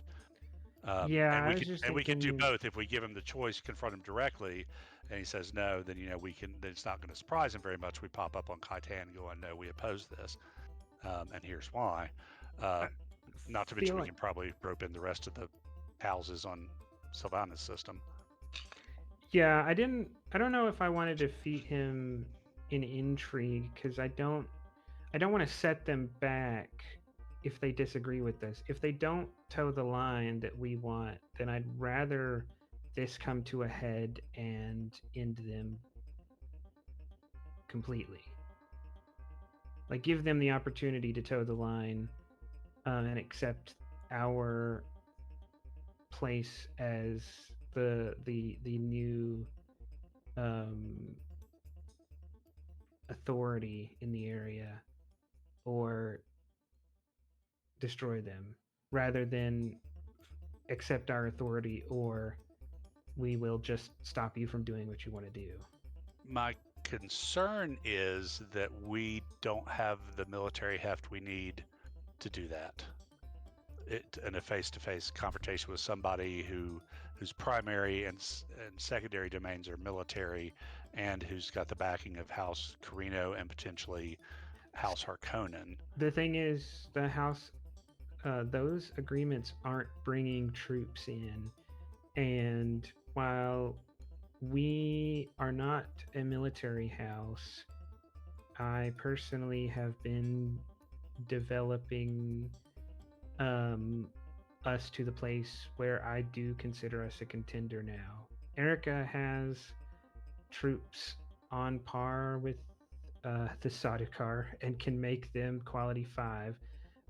We have a quality 3 war master who's ruthless and who themselves has ownership of this orbital and a battleship. So we do not have the house military development that they do. That is true. But major strides have been taken to make sure that if we do come to a fight, it will be a peer fight. Right. But another concern is that any kind of conflict might devastate the forest, which is troublesome in several levels. Because if it happens down there, stuff's going to get blown up, caught on fire. Well, that's the thing about us intervening, right? Is that as soon as we intervene, right, they're going to focus on us rather than the tribes because they can't get to the tribes unless they have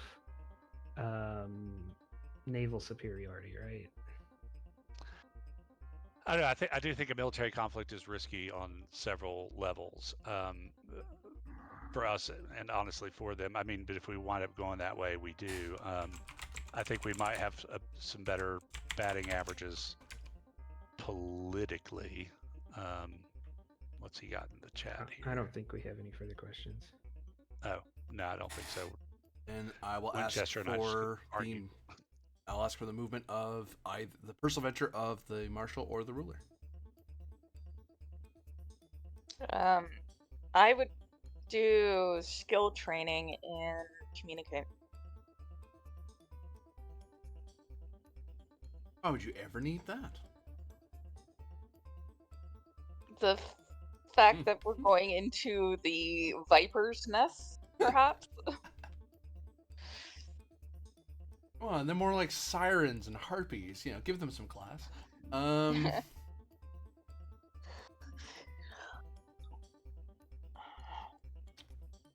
it is proof skill, yeah. Yes. Wait, no, sorry. Looking at the wrong thing. Don't mind me. I'm a fine. Skill training. You want to spend some time training a skill.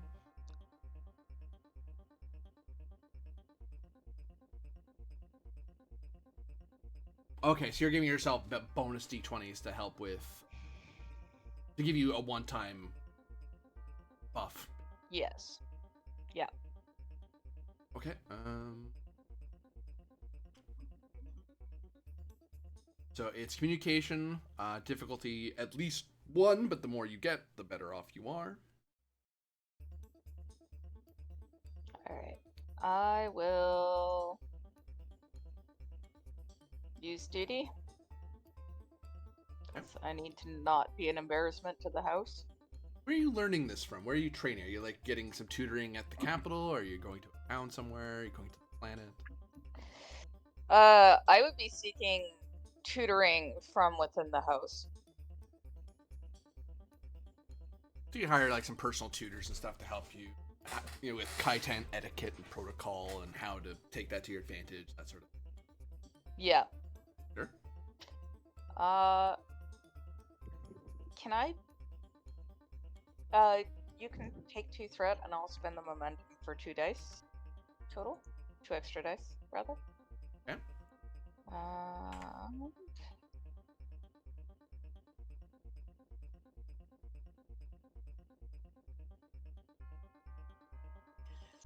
Don't think either of my focuses really apply. Unless persuasion does, but I'd kind of doubt it. Not really, no. Well, there you go. Nice. So I can use it twice. If I understand it. If you gain 3 or more successes in the test, they may add an extra d20 on 2 such tests, not on the same skill test. Yeah, so you get multiple uses of the extra d20. You have a total. You get an extra d20 up to 3 times while you're on Kaitan.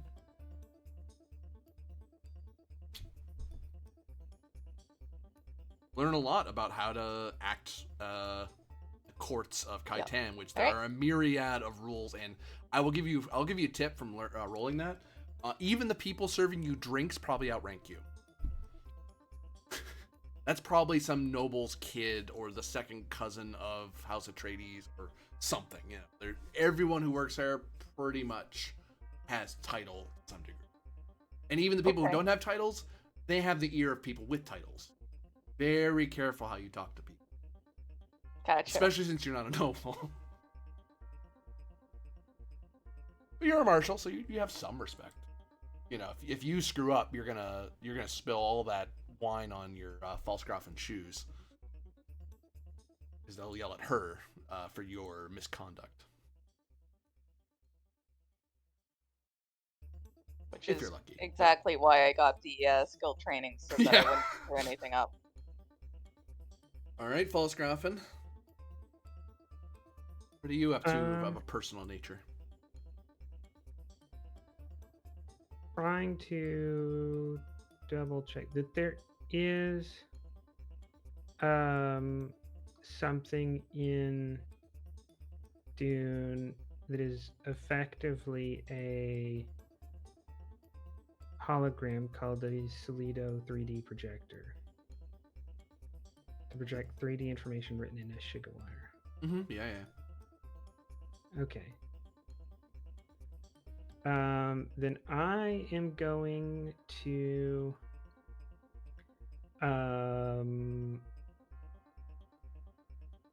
spend the time in a square in capital in the attire of an artisan constructing from a 3D projection a work of art to represent intense pain via the create composition.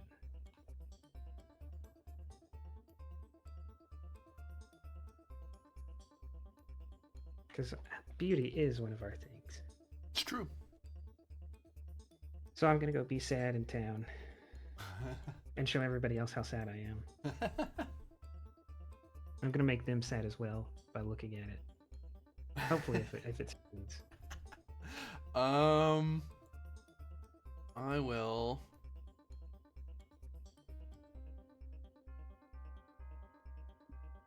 I'll put the comp all the way to 5. Because this is very upsetting. Like I know the source of your inspiration, so this is not an easy time for you. But perhaps that will create the best work of art. So it is a communicate roll. You need to get at least one success, but the more you get, the way better it is. All right. Understand. You mean communicate? Does it have to be? Oh, did you? Oh, sorry. It has to be communicated. Yeah. Okay. Understand for See, crafting an item. I should have paid attention to that, but the reason I said to do it as a 3D hollow projector is because I have the focus of advanced technology. Right. All right. Then I guess, but I think innuendo would work here too, because it'll be beautiful while showing pain. So it's the second meaning. I'll take that. Yeah. All right. Communicate. I will note to you, you can spend 2, thread, I suppose, to give yourself the trait of beautiful or beauty as you benefit from your house trait. I will do that. To lower, I guess to get a free hit. Essentially, yeah. Okay. Because you're drawing upon millennia of tradition when it comes to House Bellezza's. Like, this is, to other people, they'd have to spend years in art schools to know this. For you, that you learned that, you probably painted your first masterpiece when you were 10. In between, like, fencing lessons, like, oh, I'm also working on this painting in rest period. Why? Well, doesn't everyone? That's what a proper noble does. Then I guess justice, because the thing about this is there are all kinds of solutions to this pain that are totally unavailable. And that adds to the pain, right? Mm-hmm. That's not 3 but 4, not 4 but 5. That's 5 by the sound. So that makes it quality 4 artwork. I haven't rolled yet. Haven't you? I thought you did. No, that's Moonshadow. Oh, well, Moonshadow's better at art than you. No, I'm just kidding. No, it's 2 hits so far, yeah. Where did the second one come from? Beauty. Where did Beauty the and first one justice. come from? Beauty and justice art. Oh, you took my personality trait. I was talking about the drive justice. Oh, I thought you were just for some reason. Yeah, justice will work. I am just. Yeah. But I'm also asking to use the drive of justice. Oh, yeah. Okay, so 2 successes, and I use the drive justice. Yes. Okay. Uh, Okay. I am the law. I must be fair or broken. Does not counter it, so it's fine. All right then. I will Briar spend River. 3 threat. No, I'm gonna do that. Very sad.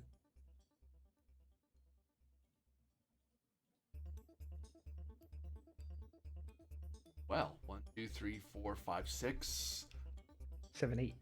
7, 8. So the first one is just doing it at all. Quality 7 isn't possible. So So it's it gets maxes quality out. 4 with 3 momentum. Yep. Quality for artwork. That is beautiful. Just.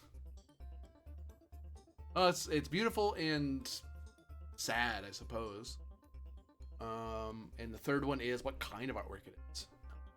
Well, artwork might be enough for a third, but you kind of created a holographic artwork. Capital. So you're asking what its Third one is. traits? Yeah. Because it's an asset, you created it. Yeah, I would think they would be holographic, justice, and pain. Yeah, I'll go with that.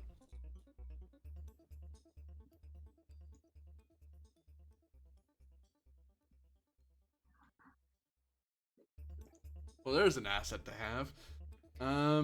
Yeah, which I don't know that I'll ever use for anything, and I don't have space for it, and I don't know that there's anyone else I can give it to. Because I don't know if there's a way for supporting characters to get more assets other than getting talents. right. The house doesn't own assets. Everybody here is pretty much full up on assets, so Basically, it turns into something that someone could take later, but for now, no one has control over. It's in public. It's in public exposition. They have it in the center square and everything, so lots of people who are seeing it and thinking, getting a lot of artistic enjoyment out of it. Well, enjoyment maybe is the wrong word. Artistic enrichment, I should. And adding to the legend of the capital of House Bellezza being one of the most beautiful places in all its forms, happy and sad and painful, all I tell you decorative. what I might do.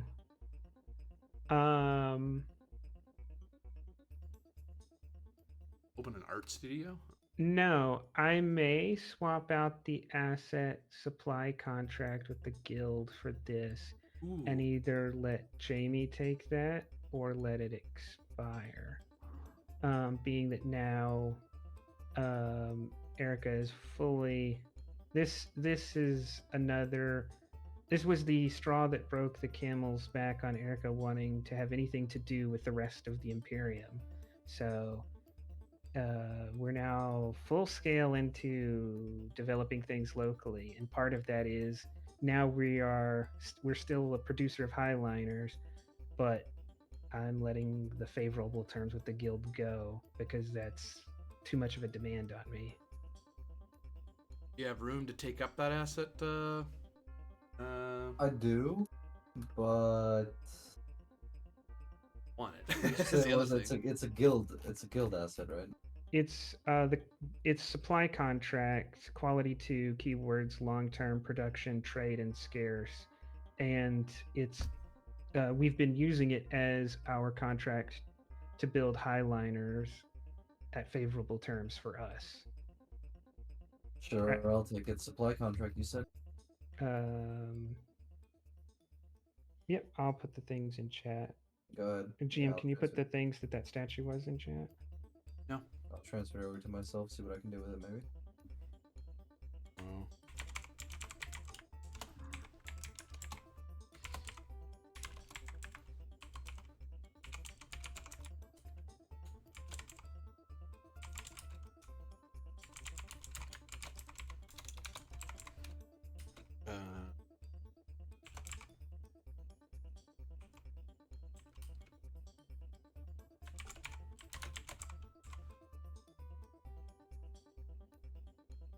What were the 3 keywords we agreed on? Pain was one of them. Holographic, justice, and pain.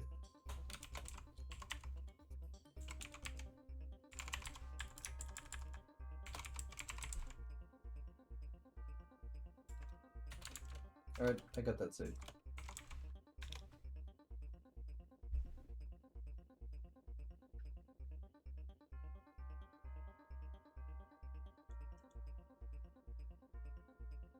I hope you all like being sad on your commute to work.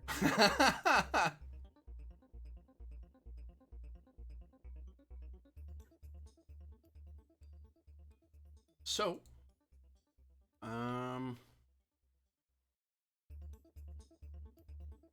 of you have come back to Fortress Landing, and you've gone over what you've all done personally, what you've done for the house, gotten your money in order, come back to gather together whether to get ready to get on the Highliner that I believe Johanna already arranged for last time. You already kind of chartered one to come by here, so if I'm not mistaken, because you chartered it to go to Wallach 9 and then chartered it to get it ready to take you the rest of the way to Titan. Yeah. So, and there's lots of people going up to the Highliner, little ships fluttering up and down, which is normal. Every time a Highliner steps by, that's when every Chome port in system unloads and then unloads, and people come and go. Agents of people from across the Imperium coming. Well, I like that we rolled in political calm. That makes me feel a little better about all of us traipsing off out of the system. And in fact, I'm going to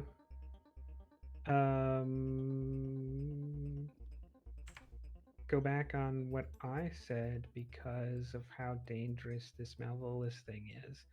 So, Erica will present you, I guess, with letters patent to represent us in full the Lancerad, with the express interest of getting back the false graph, and anything else you see as necessary. Now, I'm not the world's best communicator. But you're a worse general. Oh, that's fair.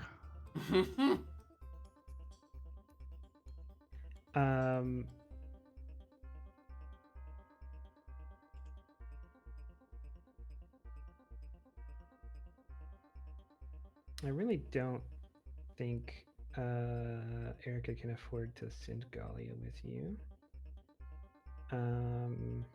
Can't afford to send Nightshade or Peloti either.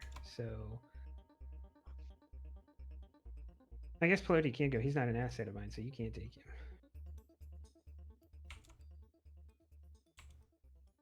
Sure, because that way. If you do that, though, he's not good at communicate. It's just you'd have someone to protect you in the case of Conley breaks out. Right, right. But to do that, I have to send you the heir with you because his power is that he can always be with either me or the heir, so long as it's reasonable. So, like, he can just instantly jump to that scene or whatever. He's presumed to be waiting in the wing. Something. So yeah, to justify this, I'll allow you to take Alfonso with you on the thought that this will help him see what Kaitan is like, but truly it's just because Erica can't handle most things at the moment. Okay. That's okay. That's what his aunt is for. To help him out when Erica's busy. And by busy, you mean plotting the annihilation of an entire house. Yeah. That's what I mean. Well, they should not have been plotting while I'm mad. If they plot while I'm happy, that's fine. But they plotted while I'm mad, and that means they die. Any special information or comments you share between each other after your ventures and house plans? Well, Joanna will fill in Erica about all she learned about Malvolus, and then let Erica determine. Yeah, it's after that conversation that I'll give you the letter patent. Right, and I'll let you determine how, if you want to tell Moonshadow and Kabata all that too. Oh. And the rest of your council, because you also have Fidelity and Nightshade who know formed Right. what happens. But Yes. you're the architects. You decide who gets to know things. So I will openly say that I'm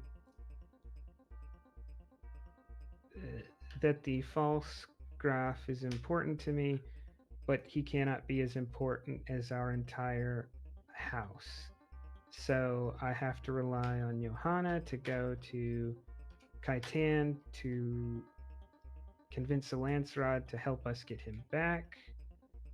While she does that, I am going to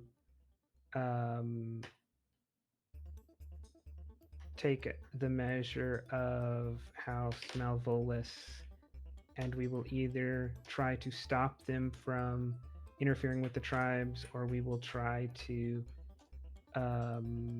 corner them once they do attack the tribes to defeat them. So, Treasurer, you're about to have to pay for a war, which you've already started doing. That's why I'm having more troops suddenly. That's Colonel Nightshade. Yeah. This is the first time she's hearing about it.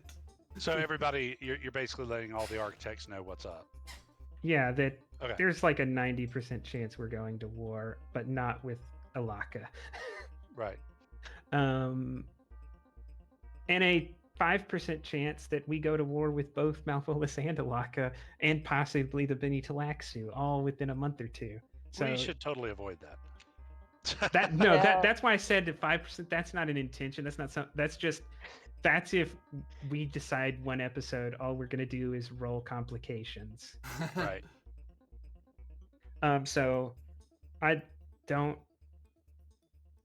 can see reason for Moonshadow or Kabata to be in either place or possibly in different places. I don't have a strong suggestion or opinion on where the two of you should be to be most helpful. Well, Well, Scruffin. I think I need to be audited here, right? Out Oh. of character, I think I need to be audited. Here, where I you am. just were. I was? Yeah, that's why your difficulty was so high. Because they were auditing you while you're trying to sell stuff. So the audit is finished? They haven't found anything? You seem to be fine. They haven't found anything out yet. They'll probably, if you try to sell or buy anything in the next month, they're going to screen everything anytime you go to the Chome. But as long as you don't do any other major buys or sells, there's nothing for the audit beyond what you've already showed them. Oh, okay. Go on, sorry. Colonel Nightshade says, Falsgrafen, if I may make a suggestion. You may. Perhaps Marshal Moonshadow would be the better representative of House In. Silvanus Johanna Rashid, she represents not only House Bellezza, but also the interests of the Bene Gesserit. And the tribes, but I'm getting the feeling that we're not hostile to the tribes currently.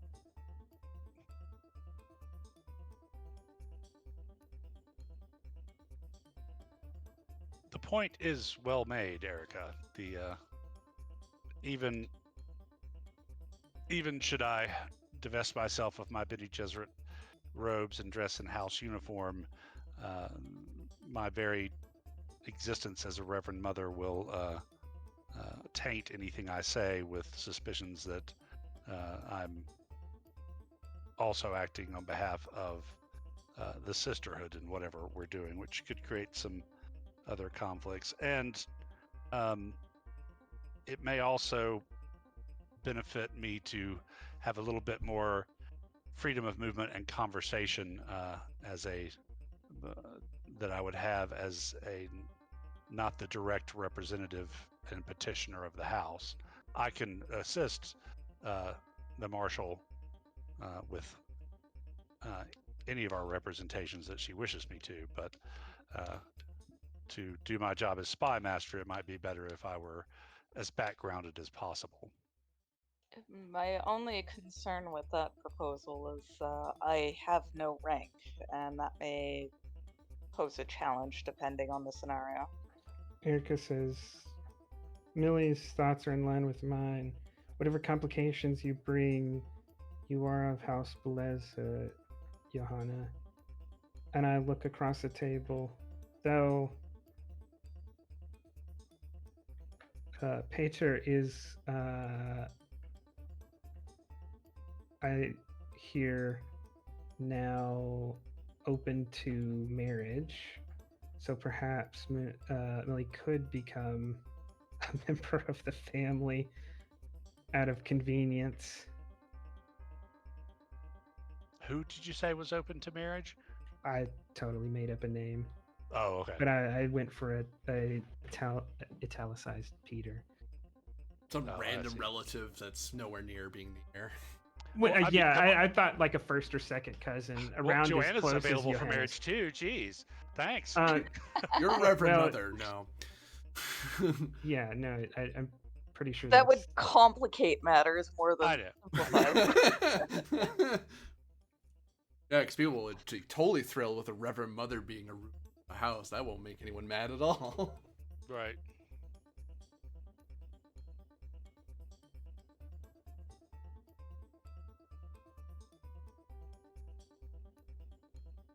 Yeah, I'll note that Lady Galia kind of gives Colonel Octavia a bit of a look, but she doesn't say anything. Like she's a little puzzled by why she made that suggestion. But she doesn't say anything because you're in open court right now, so she's not gonna. But Erica, you would see that because she's like right next to you, and Yeah, I mean, she's not hiding I at do all. find it curious as well because of her stated position on the tribes, but Yeah. And Antonio probably has no opinion on political matters. No one's trying to stab you or Alfonso, so he stops caring. yeah. So,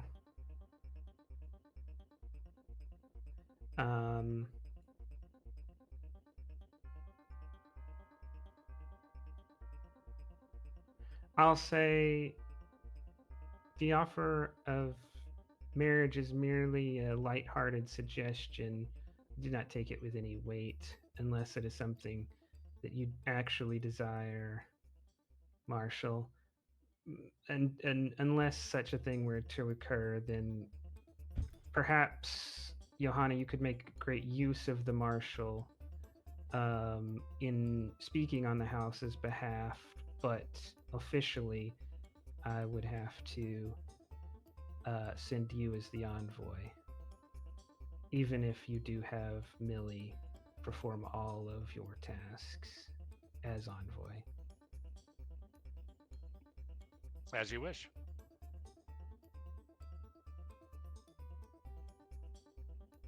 And where shall I position myself in this upcoming journey?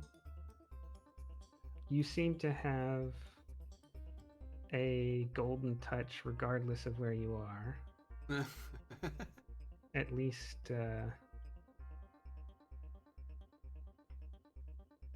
so far as I can tell. So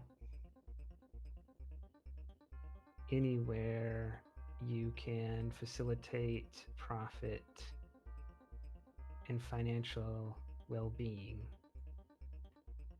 Kaitan to me feels rigid. Like its practices are so well built into the whole system that I will not be able to manipulate my way around. I look at him and I say, I hear the Emperor needs a new Mentat. I'm the furthest thing from an emperor's mentat. Although I do appreciate the sentiment. It does probably come with a pay raise, which, if I may mention, I am not getting. Again. Nor is a lot of our staff, Fatsgrafen. Actually looks visibly surprised. actually. Galia wouldn't be surprised by this because Erica would have mentioned it to her probably at some point. And Tozio, as long as he's being paid, he's doing his job. But Octavia's the one who's just shocked that she's getting paid, but Kareem isn't. Like, she's very confused by this. She doesn't say anything. Yeah, It's just visible this on is her gonna- face. This is going to twinge on Erica's impulsivity. Erica will stand up, turn extremely red, and practically shout, "You will not speak to me of hardship, treasurer."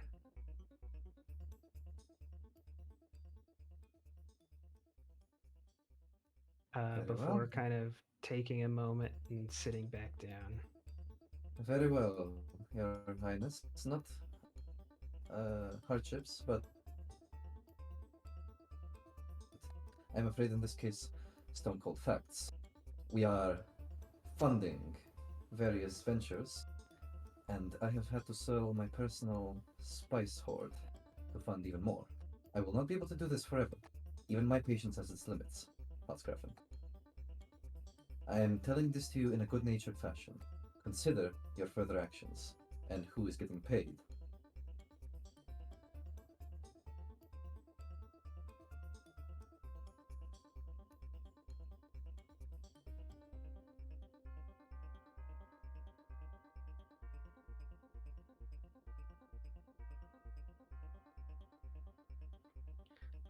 Erica will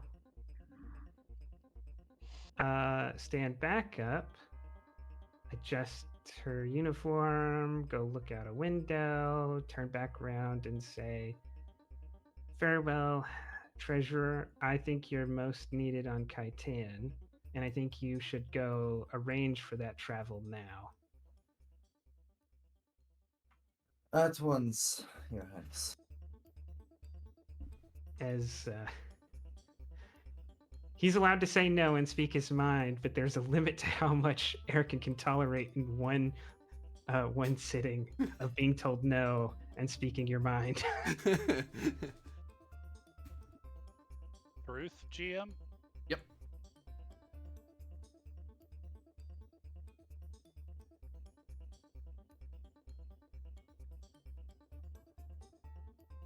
Diff 2. Yeah, I'll roll 4 with the momentum.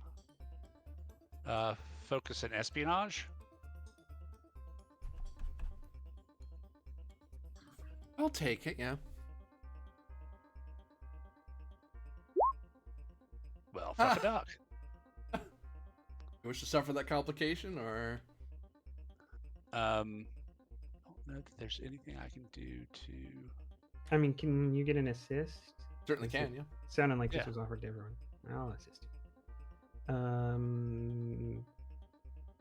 Power, because it's hard for I anyone to think do Millie's got anything. good discipline, Mhm. right? Or I could assist with discipline, I guess. Oh, so far, so good. Yep.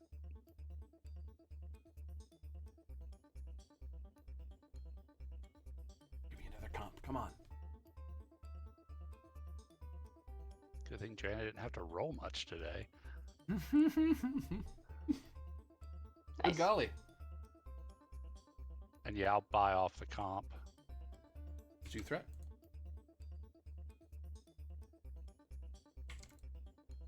Oop. Does Kareem want to weigh in as well, or is he happy to see others? Kareem's kind of overwhelmed by emotions because let me put it to you this way: why is the emperor? Why is the Falzgrafen's bedmaid getting paid and I'm not? I'm Mentat of the Imperial Order of Mentats. I deserve to get paid.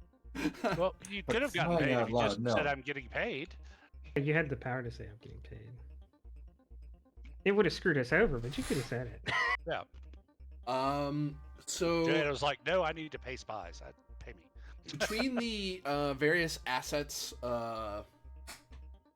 intangible as it were, through guards and port security and such, Johanna, Erica, and Mill are somewhat simultaneously informed that the envoy Zaya Illyrian has arrived on Salutaris, and after a quick read over who they represent. They are an envoy in the employ of House Alaka. Huh. That's interesting. What do they want? You wanna go break his knees? I am Just as a going warning. to. I'm as soon as I hear this, I am sending the War Master at the head of the condemned to escort them to the audience chamber in the fortress, and not is it'll be couched as a request, but it won't be a request. I'm going to. We would like you to come with us, and Here is an honor guard, quote unquote. with all of our guns. I will try to impose the statement of "I am the law. I must be fair or be broken." Tyrannical in your use of power. If you follow the compel, you get a determination. You wouldn't be able to use the guard to basically frog march them over. Otherwise, you wipe the statement as you fight against the. I'll take the statement. determination. As the impulse hits you, and it's like, I'm just mad. I'm just really mad. You can do something else. You just can't march them off with under a warfare asset. Ooh, she's becoming less impulsive. This is the greatest day. All right, then I will send Nightshade to go escort them in. But I guess it will actually be a request and not a You can make it more strongly worded, like a summons. The lord of the area is summoning you. They don't want to do it. They can try to leave, but it's like normally Welcome you don't to say no to a summons. If I can do a summons, then I'll do a summons. You can do a summons, yeah. That's Welcome to Salutaris. You have an appointment. the ruler knows you're here. Come with us. I just landed in the airport. We know. Come with us. I could just get back on this thing. You could. I'm not going to do that. That's a wise idea because we probably won't let you come back down again. You can stay up in that Highlander for all we care. And yeah, the envoy doesn't fight being escorted by Octavia, so there's no role for Octavia to bring the envoy over to her. Do you meet with her in full court, or do you dismiss or does anyone get dismissed away? Oh no, they get to sit in the waiting room until we finish talking about what we need to talk about. Then I will meet them in the full splendor of our audience chamber. Well, I guess I'll put on my veil, says Joanna. So I guess Johanna, Piloti, Alfonso, and Kareem and Millie are all going to Kaitan. You're going to Kaitan, you're going on the Highlander, so... Oop. Oop. Well, after the audience, right? That's true.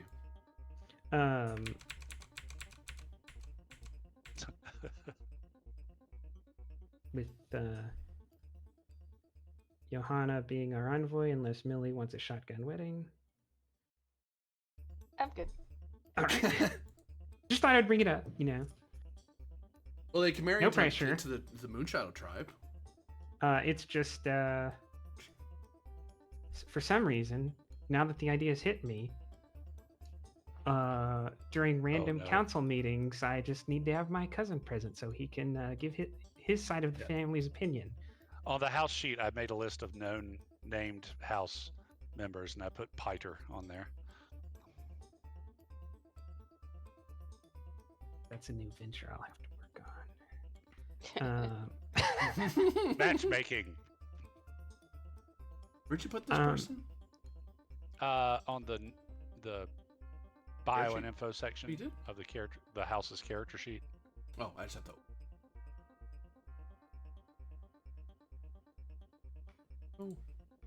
Oh, I see him now. Whoop.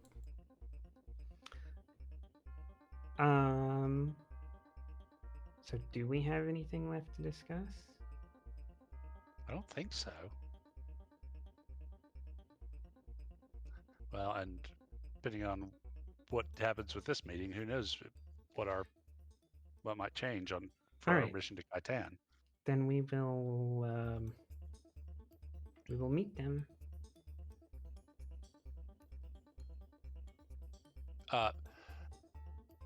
Joanna will take a second and just very quickly and briefly bend Erica's ear kind of out of. Oh yeah, sorry. Yeah, you're right. I needed to speak with someone separately as well.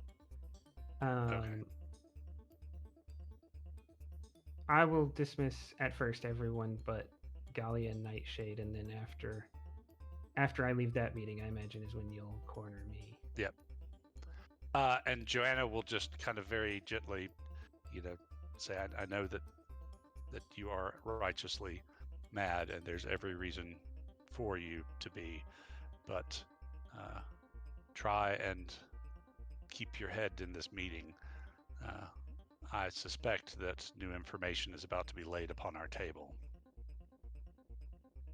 Erica will say, I understand the wisdom of deliberate action and patience, but information is not valuable to me in its own right the way it is to a spy master.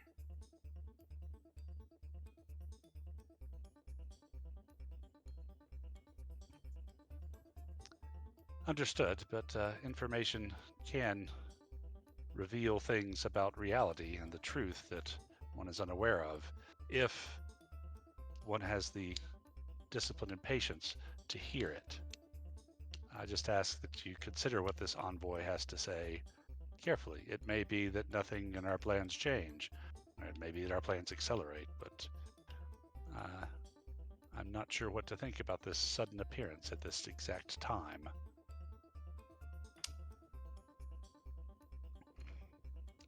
We are not in Kinley. I will observe that fact judiciously. That is what I can promise. Thank you. And then I need to catch Nightshade, who I will say, Colonel, your objections to the tribes are well established and noted. I am near certain that you will soon find yourself in a reverse of the conflict you started before, and you will be fighting with them against Malvolus. Being that you still have my promise that I am faithful to the word of the Orange Catholic Confession, and that while it might not be you or me who knows the truth of the forest, and if it's heretical, it will be known by our house. Can I trust you to follow through on your duties as War Master, or do I need to have you replaced? I'll note that mechanically, due to the fact that you have paid her reliably, you've talked to her before and she's an asset, no roll happens. Simply comes to attention, and she makes a fairly old-fashioned salute with her War Master's sword, basically pulling the sword out and holding it up to her face. And said, "My blade is your blade, Falsgrafen. If I ever set it down, let it be on a battlefield, in death and glory, nowhere else. God is with us." She adds that last bit.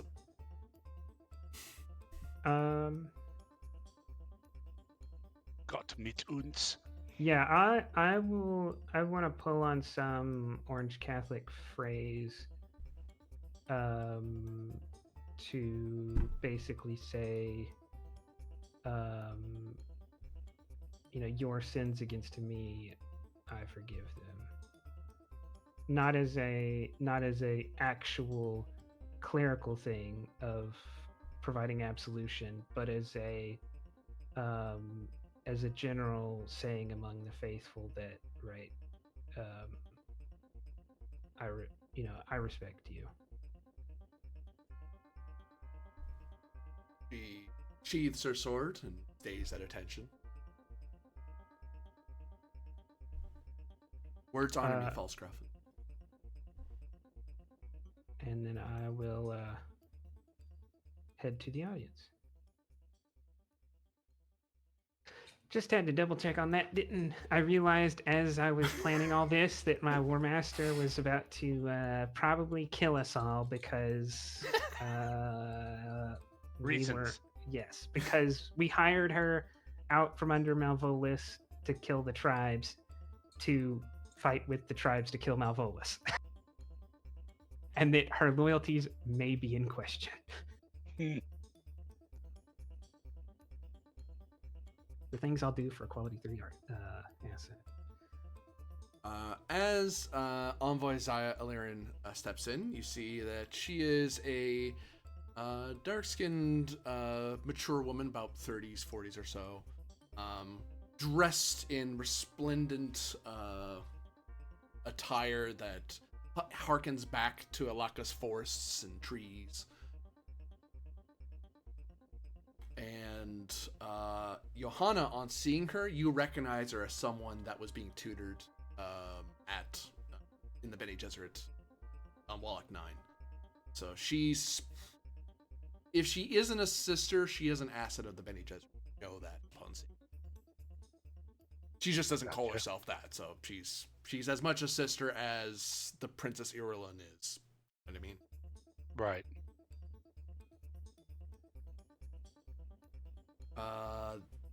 The envoy steps in and, observing a very strict protocol, stands upon the carpet, approaches within a suitable distance that you guys would have prescribed as how close an envoy is allowed to get to you. That varies. Some people let you be within handshake distance. Some people want you on the other side of a 100-yard chamber. So she'll stop wherever the rule is that she's supposed to stop. But she would have studied that on the way here. I mean, it's probably like 20 feet away. She stands at attention, and then first bows her head to Erica.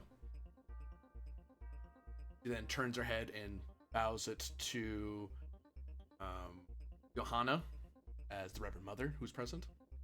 She does look at the other assembled people in the room, seeing a marshal, a treasurer, a war master, consort, and a sword. There's a look of whether or not she should nod at anybody, but she doesn't make any. She looks around and sees if any of you are noble. She doesn't see anything worth nod to any of you, which irritates Octavia, but she just lets it go. Although she will nod, of course, to Lady Gallia and to young Alfonso if he's present, just because they are noble. It's appropriate for her to acknowledge their presence. I'll say, Marshal Moonshadow, please receive the envoy and confirm and read to us their letters and introduction. I will approach the envoy and seek to receive any letter of introduction she has. With a practiced grace, that almost looks like an automaton moving, but there's still that human smoothness that just brushes over. It's insanely strict. Like, you guys are pretty strict around here, but there's a certain level of impressive air about her. She's from a house that has way more money than you do. And she pulls out a gold inlaid wooden scroll case and holds it out to you. Actually, she barely looks in your direction. She looks in your direction to make sure she's not pointing it in the wrong place. But beyond that, to her, you're a commoner. You're a commoner worth handing something to. Which is kind of rude, but... Whatever. I imagine I'm gonna get a lot of that in Kaitown, so better get used to it now. I'll accept it and open it, and then Give me an understand roll, difficulty of 3. oh jeez. Okay. As you look at it and go, oh god, it's so long. I by the doubt fact danger that- sense applies, No, not currently. and I'm sure physical empathy does not, unless I was examining her to see if she was about to try to assassinate somebody. That doesn't fire. Okay. Worth asking. Worth asking. Kindly or not, it's always good to double check that sort of thing. Duty. Take 2 more threat, I guess, and I'll spend the momentum. But actually, scratch that.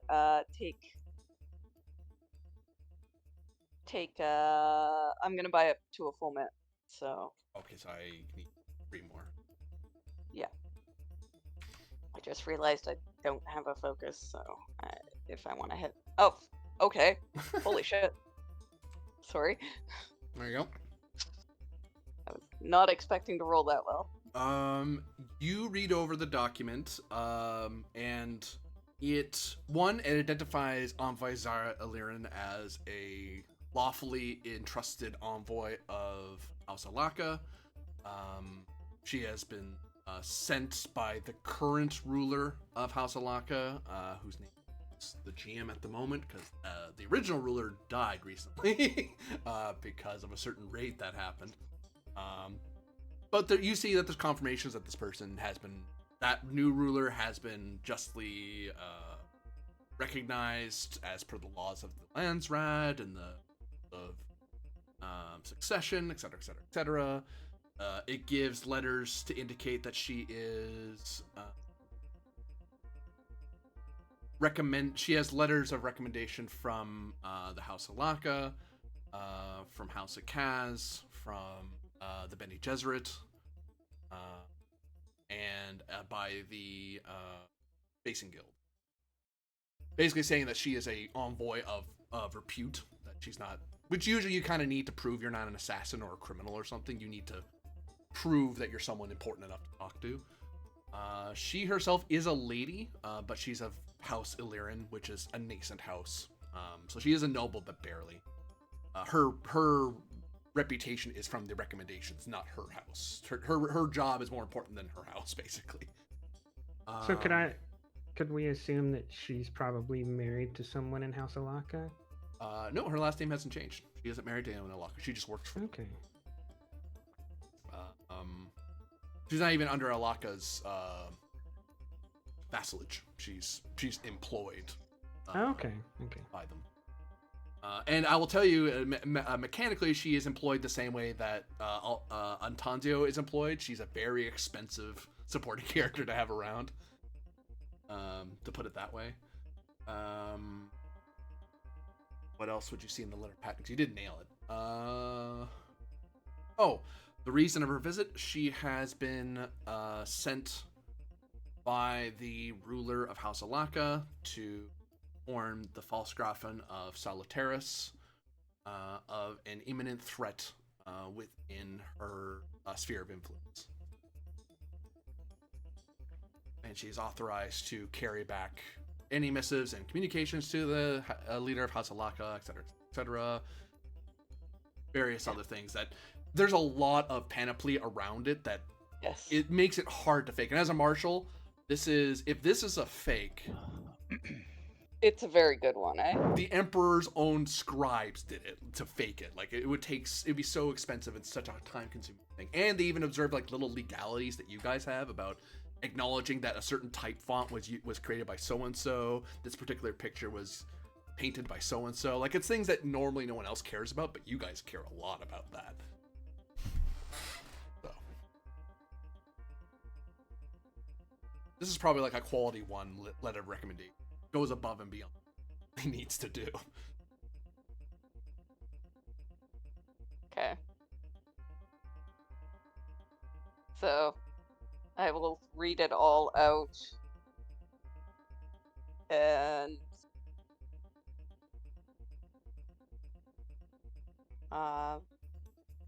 when that's done, I will bring the letter over to the Falscraft, rather, to see if she wishes to look it over. I'll take it, and after a brief glance, because this is just a letter of introduction. It doesn't contain why she's here. Yeah. I will motion over to Alfonso and hand him the introduction, and I will say, why don't you and Peloti go store this in the house's archives as a way to remove him from the room. Easily done, and besides, you get to look at a really cool. This is somewhat fancy-looking scroll case, if nothing else. And then I'll have the room cleared of anyone other than the architects. No, well, not them. They are. I mean, they are in the. Those two are in the employ of the house. I meant like just other members of the family who happened to be here that day. The steward, The general courtiers. Yeah. Yes, general courtiers. Oh, one add-on to point out the obvious. That also proves that she's an envoy, so she legally is. So she's legally here because she's an envoy, rather than I just jumped on your planet for no reason. So do you have business here, or? And after everyone's cleared, I will say, Envoy Lauren, you are invited to speak on the matter that has brought you here clearly, plainly, and truthfully.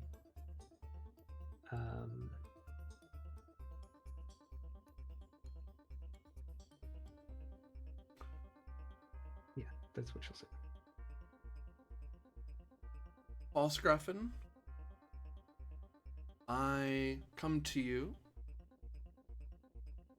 to warn you of information that has come to the court of House Alaka. Although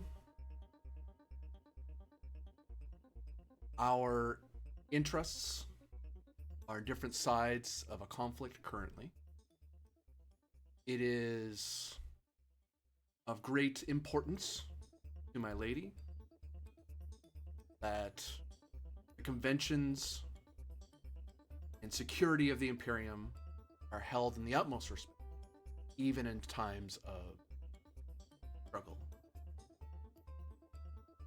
It has come to our attention that the Silvani tribes have in their possession a means to devastate the entire forest. A type of plant life that can, if released, obliterate the Silvani trees. I am informed by our spy master that this was reconfirmed and restudied due to the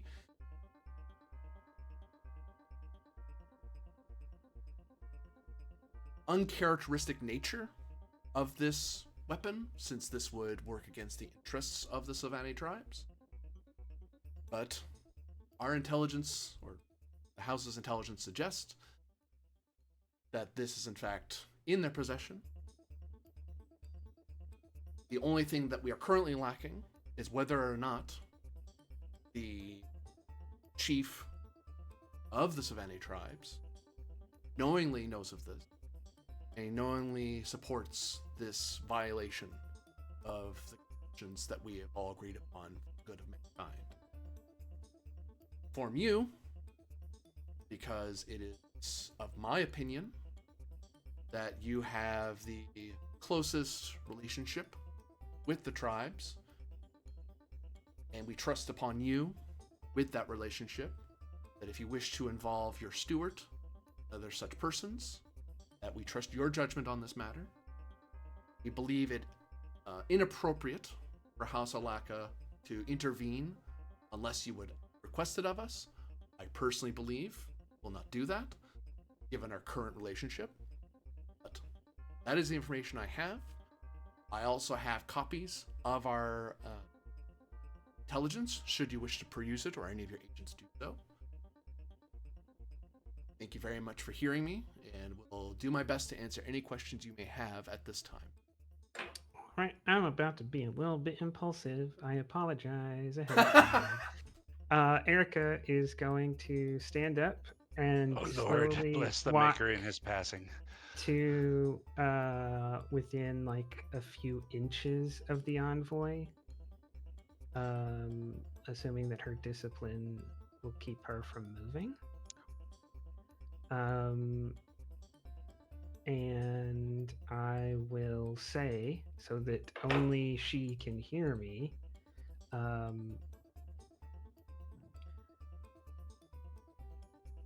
I do not care the slightest.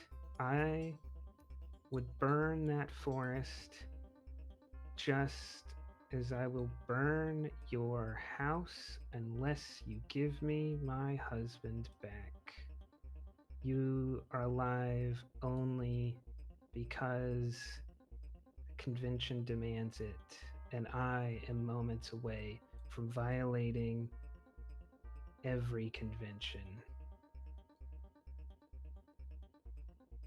You can attempt to defeat her in personal intrigue. Basically, this is just getting her to admit to it or try to help you as best she can. Otherwise, she's going to stonewall. She's just going to hide behind her papers and not help you at all. But you might be able to get her to help you. Envoy's job is to try to smooth things over, and her mission currently doesn't involve whatever the thing you're mad about. So she might try to intervene to help you. Communicate power, I think. It's going to be opposed because she is being paid to not just do whatever some other house tells her. All right, determination, because yeah, she wanted to advise me on one thing, but I don't care, and my will is absolute. So we're going to talk about what I want to talk about.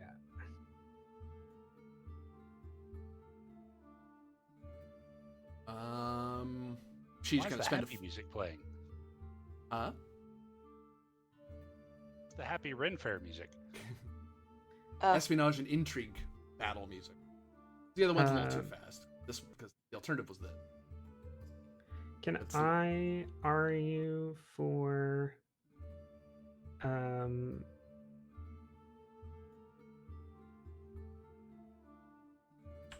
courtier, because I have intentionally placed her in a place where she has limited options because of my rank, her rank, and how visible she is at the moment. You could do something like that, yeah. All right. So that's 3 free hits.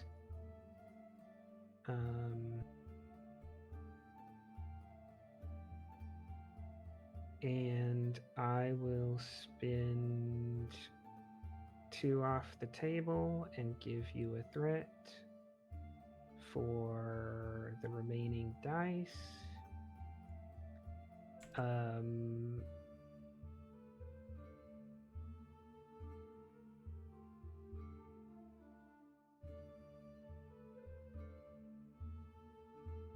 would like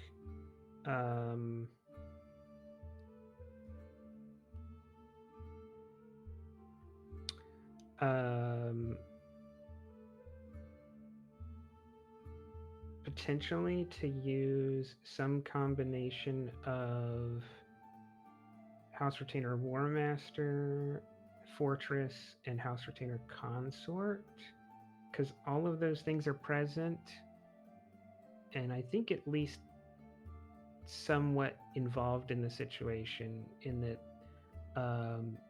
this conversation is being had in the middle of a massive fortress, which in some small part shows our military capacity. This is not just a palace. Right. This is a place that is easily defendable. The War Master is standing there in full regalia. I will say you Okay. can use the Lady Gallia, but all other considerations fall away because she has protection of the Great Convent. You can't hurt her without hitting the Lancerad mat. Okay, yeah, I was not suggesting those as hostile to her, but as hostile to her house if she messes up. Like those don't threaten her personally. Those are threats to her house if she fails to broker peace here. But if you disagree, then I'm fine with that. Well, obviously I'm fine with that. So, but yeah, I do not mean to threaten her personally. Actually, I do mean to threaten her, but I'm not actually. She knows I'm not going to carry through on it. So yeah. So I Lady wouldn't Gallia will expect weigh in because that's someone who could pry a gap in her arguments that she can't deal with. But she'll ignore the colonel. okay, then I will just rely on Gallia to provide bonus momentum rather than anything up front. If you wanted, Joanna could try and assist on the standing that, involving the Bene Tiliaxu and, I will save. kidnapping a noble violates the precious order of things that she's supposed to serve as an imperial envoy. I will save. We'll clarify she's not an imperial. Right. But as if she's supposed to be representing the good of the empire in this case, that Yeah. I will save that help Okay. for now.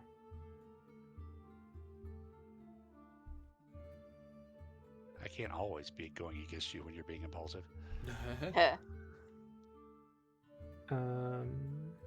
So I'm seeing 7 successes.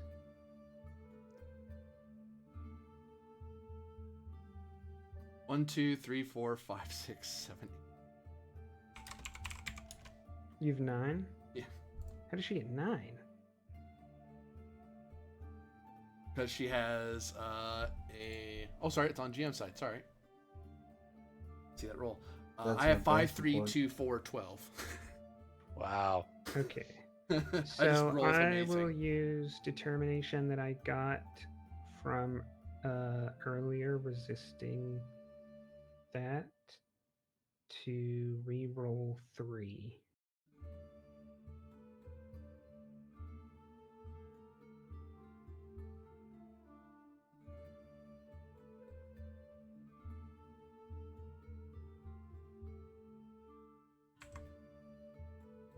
Which has now brought me up to 9. She's setting the target, so.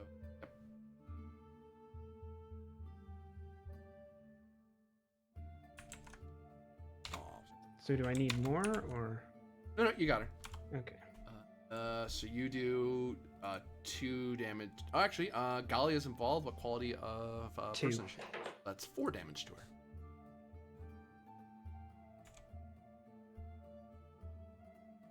Do you wish to spend extra 2 to do an additional damage?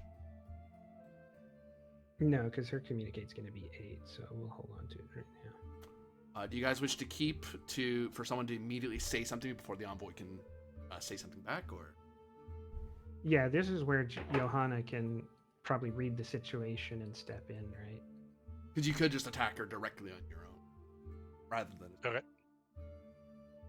well, attack in an intrigue sense, but Right. But do you wish to keep or no? Yeah. I So think do you we want me to step in and add my arguments to yours, basically? Yeah, because if you have some kind of asset, you may be able to finish this off.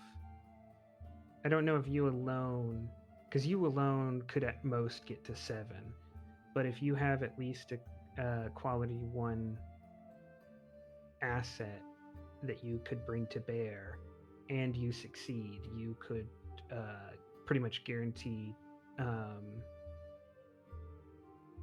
victory.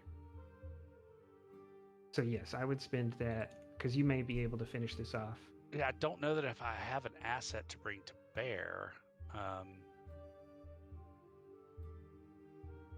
mean, unless it's You don't have anything Bene Gesserit? Well, asset wise, right?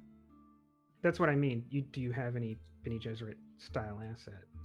well, I mean, I've got a contact in the Bene Gesserit. Almost all of my assets are, spies are. So, I mean, can you use that contact in the Bene Gesserit to have known things about her? I mean, I suppose so. It's quality 1 there. Because if you can, that what I'm pushing for here, if you can get that and you succeed and you spend the extra, that's 4 points. She can't have higher than 4. Okay, I'll give it a She shot. can't have higher than 8, which we would get to 8. Okay. Giving me 2. Immediately say something. Yeah, I'm gonna have to give him a ton of threat though. Yeah, she's Go spending for it. a full mint because, yeah, no kidding. 6.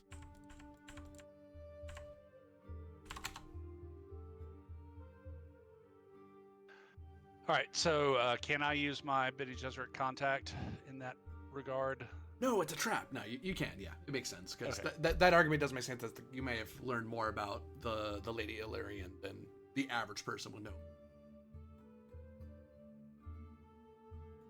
Okay. I'll tell you for free, she was trained to be this sort of high level envoy. That's kind of Right. what she was trained to do.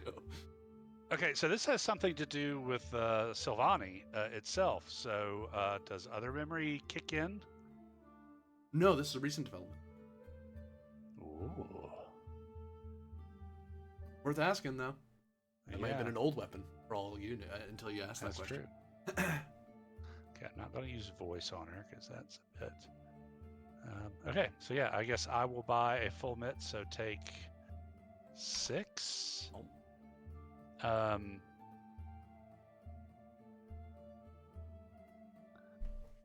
Could I use understand as a focus? It would have to be communicating. Okay. Trying to talk her around to helping the Falsgrafen. Okay, communicate truth because we're looking for the truth of where the false graph is. Yeah, I can take that. Okay. That's what she's trying to learn. Okay. Neurolinguistics as a focus. Mm-hmm. I'd take that. And you've already got the threat for the full mitt. And I am using a focus. Trait of Reverend Mother of the Bene Gesserit. Oh, I got something that I forgot to do after I succeeded that it's going to help you here. Oh. I want to, because I succeeded and I bought dice, I want to put the trait for free on her of like precarious situation. Basically, that she's going to act a little bit more reserved, which allows us to be a little bit more aggressive because she knows how much lacking she is in support here. Mm-hmm.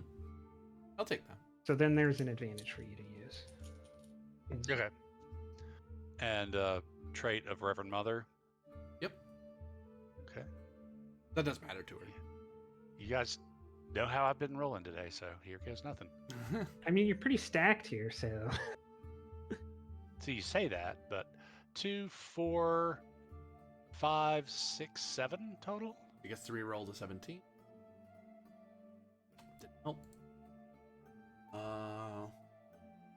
1, 2, 3, 4, 5, 6.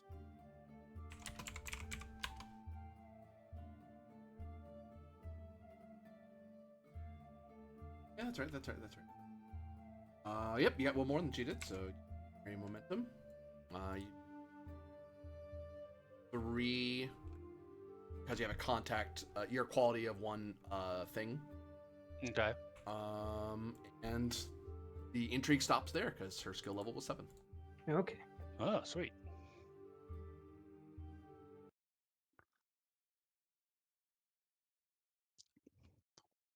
Team Bellezza, go! I was about to say, she didn't even get to say anything. It's just the ruler gets in her face, and then the Reverend Mother I know what you did in grade school. I've got the report cards. She I does, haven't. with great discipline, stand firm as you come up to her, and she listens and she makes some counter arguments why she can't help you. It's at the end. You press her, but you press her like you just press right over her, and then Johanna goes right on top of that to throw in her opinion, and the Lady Illyrian kind of makes a very deferential nod to Johanna, looks back to Erica.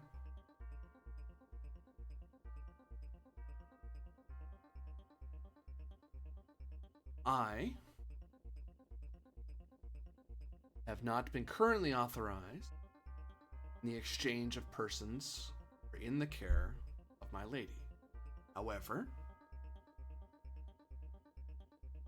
this demand I can carry full force your letters, and I will report them faithfully and truthfully. And indeed, should you wish, I am willing to write letter recommendation. Any envoy you wish to send with me to make the argument. Not my intention to stymie or hinder the lawful business of nobles trusted with God's command.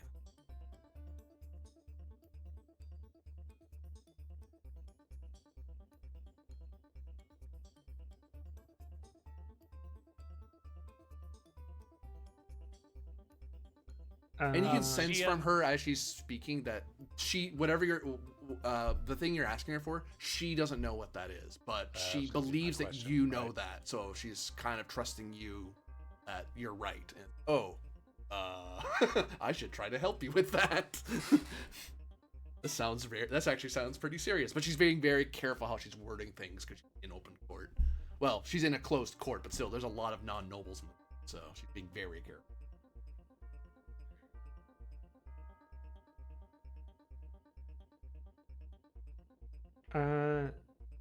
I will turn around and walk to Moonshadow, and I will say,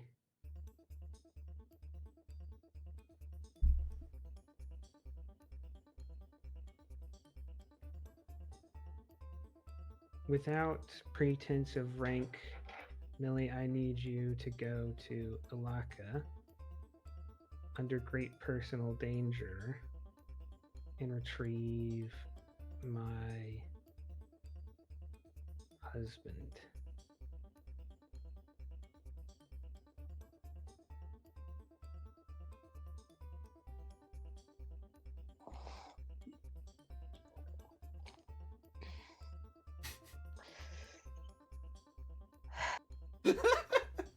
It's an honor, Wolfgraf.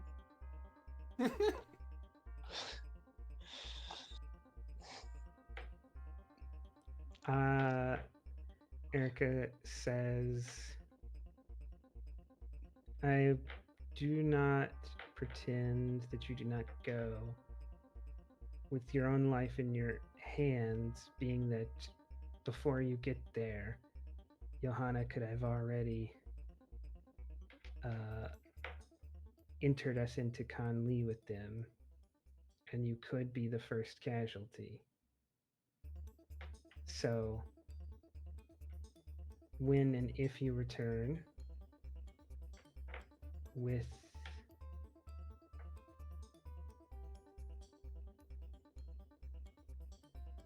Sebastiano, anything within my power will be yours.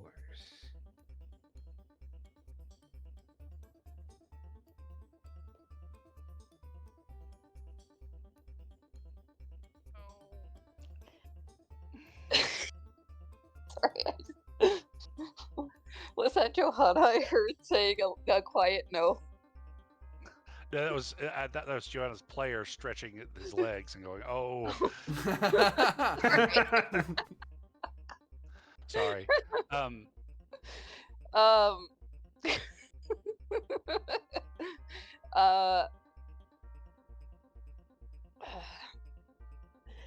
Millie will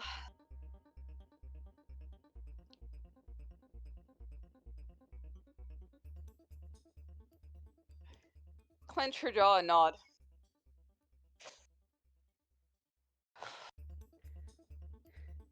I hope that the Lady Johanna is able to delay until we make it off. I'm sorry. But if not, so be it. Say, Lady, the Reverend Mother spoke highly of your ability to be careful with your words, which is why I ask you to go instead of her. I will return back to the envoy and say, I will send with you my marshal and all the letters necessary. Do you want to send And the backup with her? no, because we're already stretched these in. Okay. I say,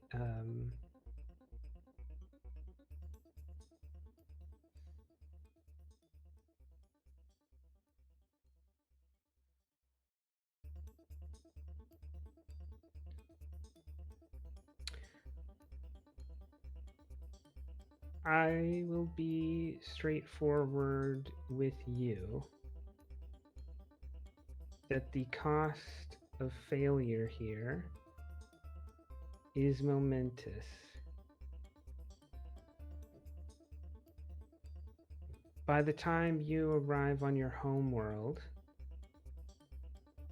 we will already be in the opening stages of seeking your house's censure and perhaps seeking to invade and decimate your homeworld for what you have done to me. Sorry, the homeworld of your lady, not yours. She nods. She kind of guessed it what you meant. You can see how I have little interest in the forest, and if it gave me 1 ounce of extra power to seek vengeance against your liege, I personally would burn it.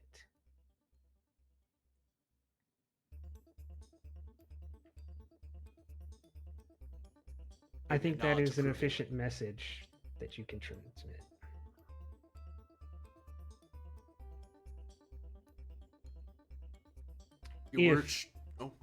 If this issue is resolved and your lady makes appropriate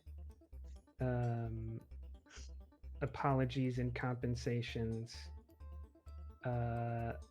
you may then return to me to speak on the matter that you intended to speak on, with my marshal in tow and in good health.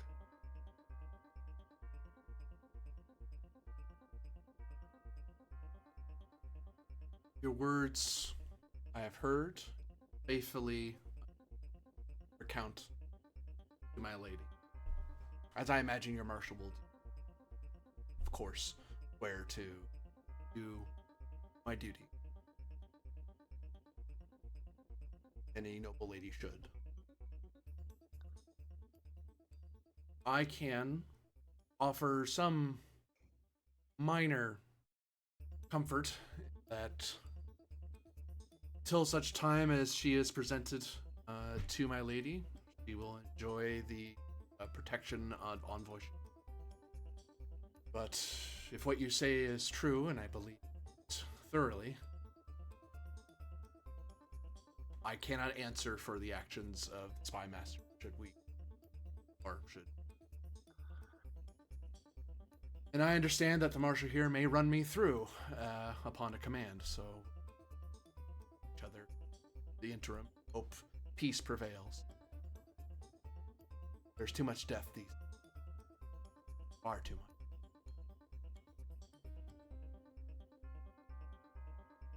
Right.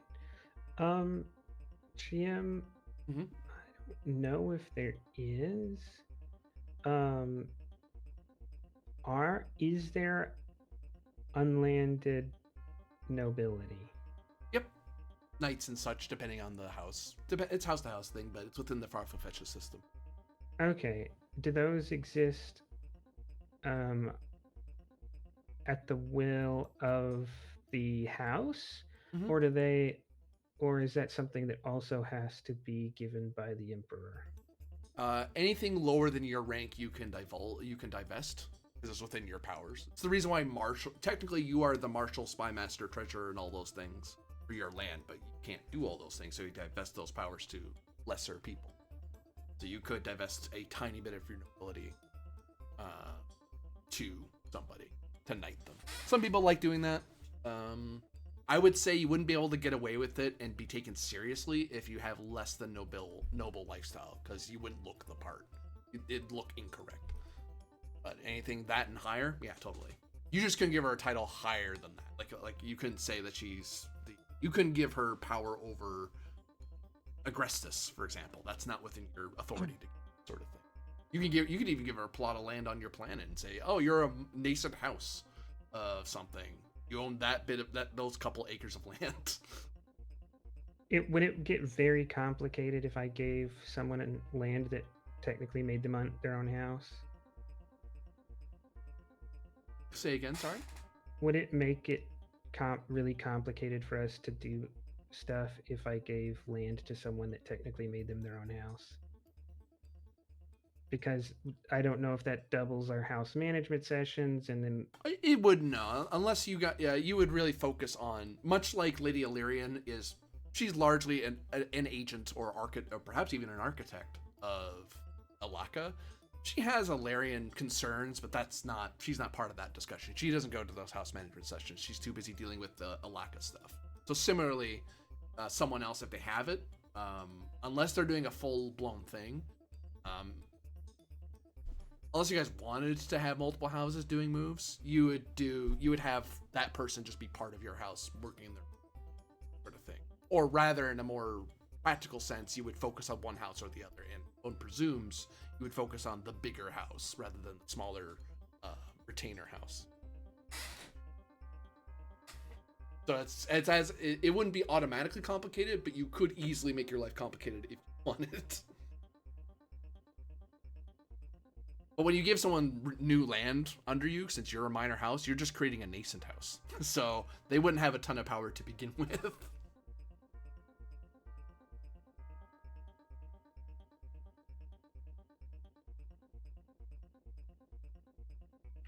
We.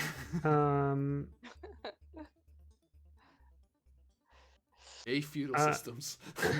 Erica will look around for a second, and then ascend back the steps towards the throne, and say, Marshal Mill Moonshadow, please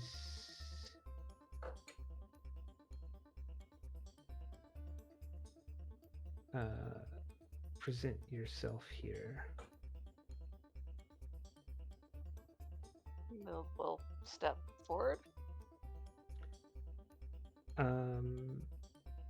I find it necessary to send you as an envoy of this house, and since you are not of any noble lineage and have no spouse of a noble lineage, it falls upon me to raise you in status so that you can appropriately receive and be received. And I will step down and ask Mill to kneel and proceed to knight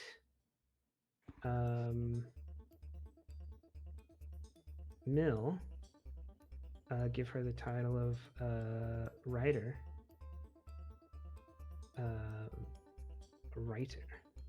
and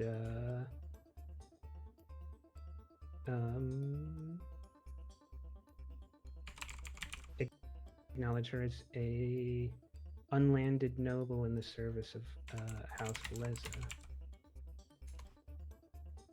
Or Ritter. Yeah. Oh.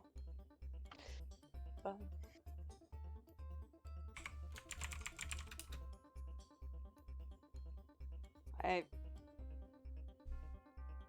thank you deeply for this honor, Volksgrafen. I will.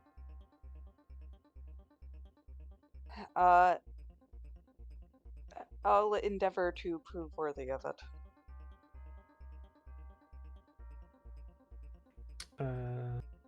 Erica will nod.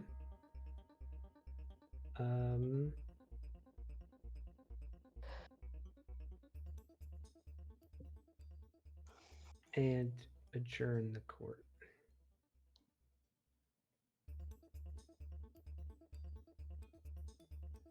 Shadow and the Lady Illyrian territories of Alaka, Planet Kaz. Kareem and Johanna are going by Tan. Are you going to be representing Erica's efforts here, or are you going to be sending someone to one far away?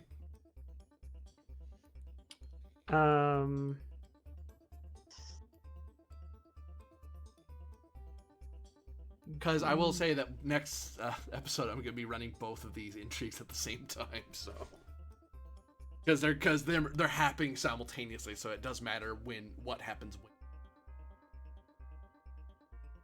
Makes my life interesting, but that's I did this to myself. I didn't have to bring the envoy here. All right. I mean, that brings a question: are we going to handle a third intrigue of stopping the invasion by Malvolus, or are we delaying that? That will time-wise, I imagine that will be its own session. So I'll be not next session, but the session after is my guess. Unless this takes a lot longer than I think. I'm pretty sure you wouldn't be able to get this and the counter invasion. Unless you made it a third thing that you're going to see Corvin, then yeah, I'd run all three. If you're personally going to. Yeah, no, that is what I'm planning. But I also understand that you may have to do. That's why I stayed behind, right? So I was thinking that while they all may be happening simultaneously, it may not be possible to actually do them in a game, right? So that's what I was. And I will have a clear board and handle all three. That will be interesting. I'll figure that out. Okay, because yeah, I can't afford to send either of these two people in that case because I need them as assets, and also I need them in case one of the other players needs to jump in and help me. Sending Pelotti and Alfonso with Johanna, that way either me or Mill, if needed, can jump in to Pelotti. And then Mill has their police with them, so yeah, you can summon pretty good marshals. Yeah, we can. If any of us need to help Mill, we can create supporting characters on the fly. So yeah, this gives us 3 things to do at once, but technically there are enough supporting characters that we can still help each other in different scenes if we need to, so long as they're not the same scene, right? Oh boy. Well, welcome to 2D20 architect play, I guess. I think there's a good spot to stop. This is gonna be interesting.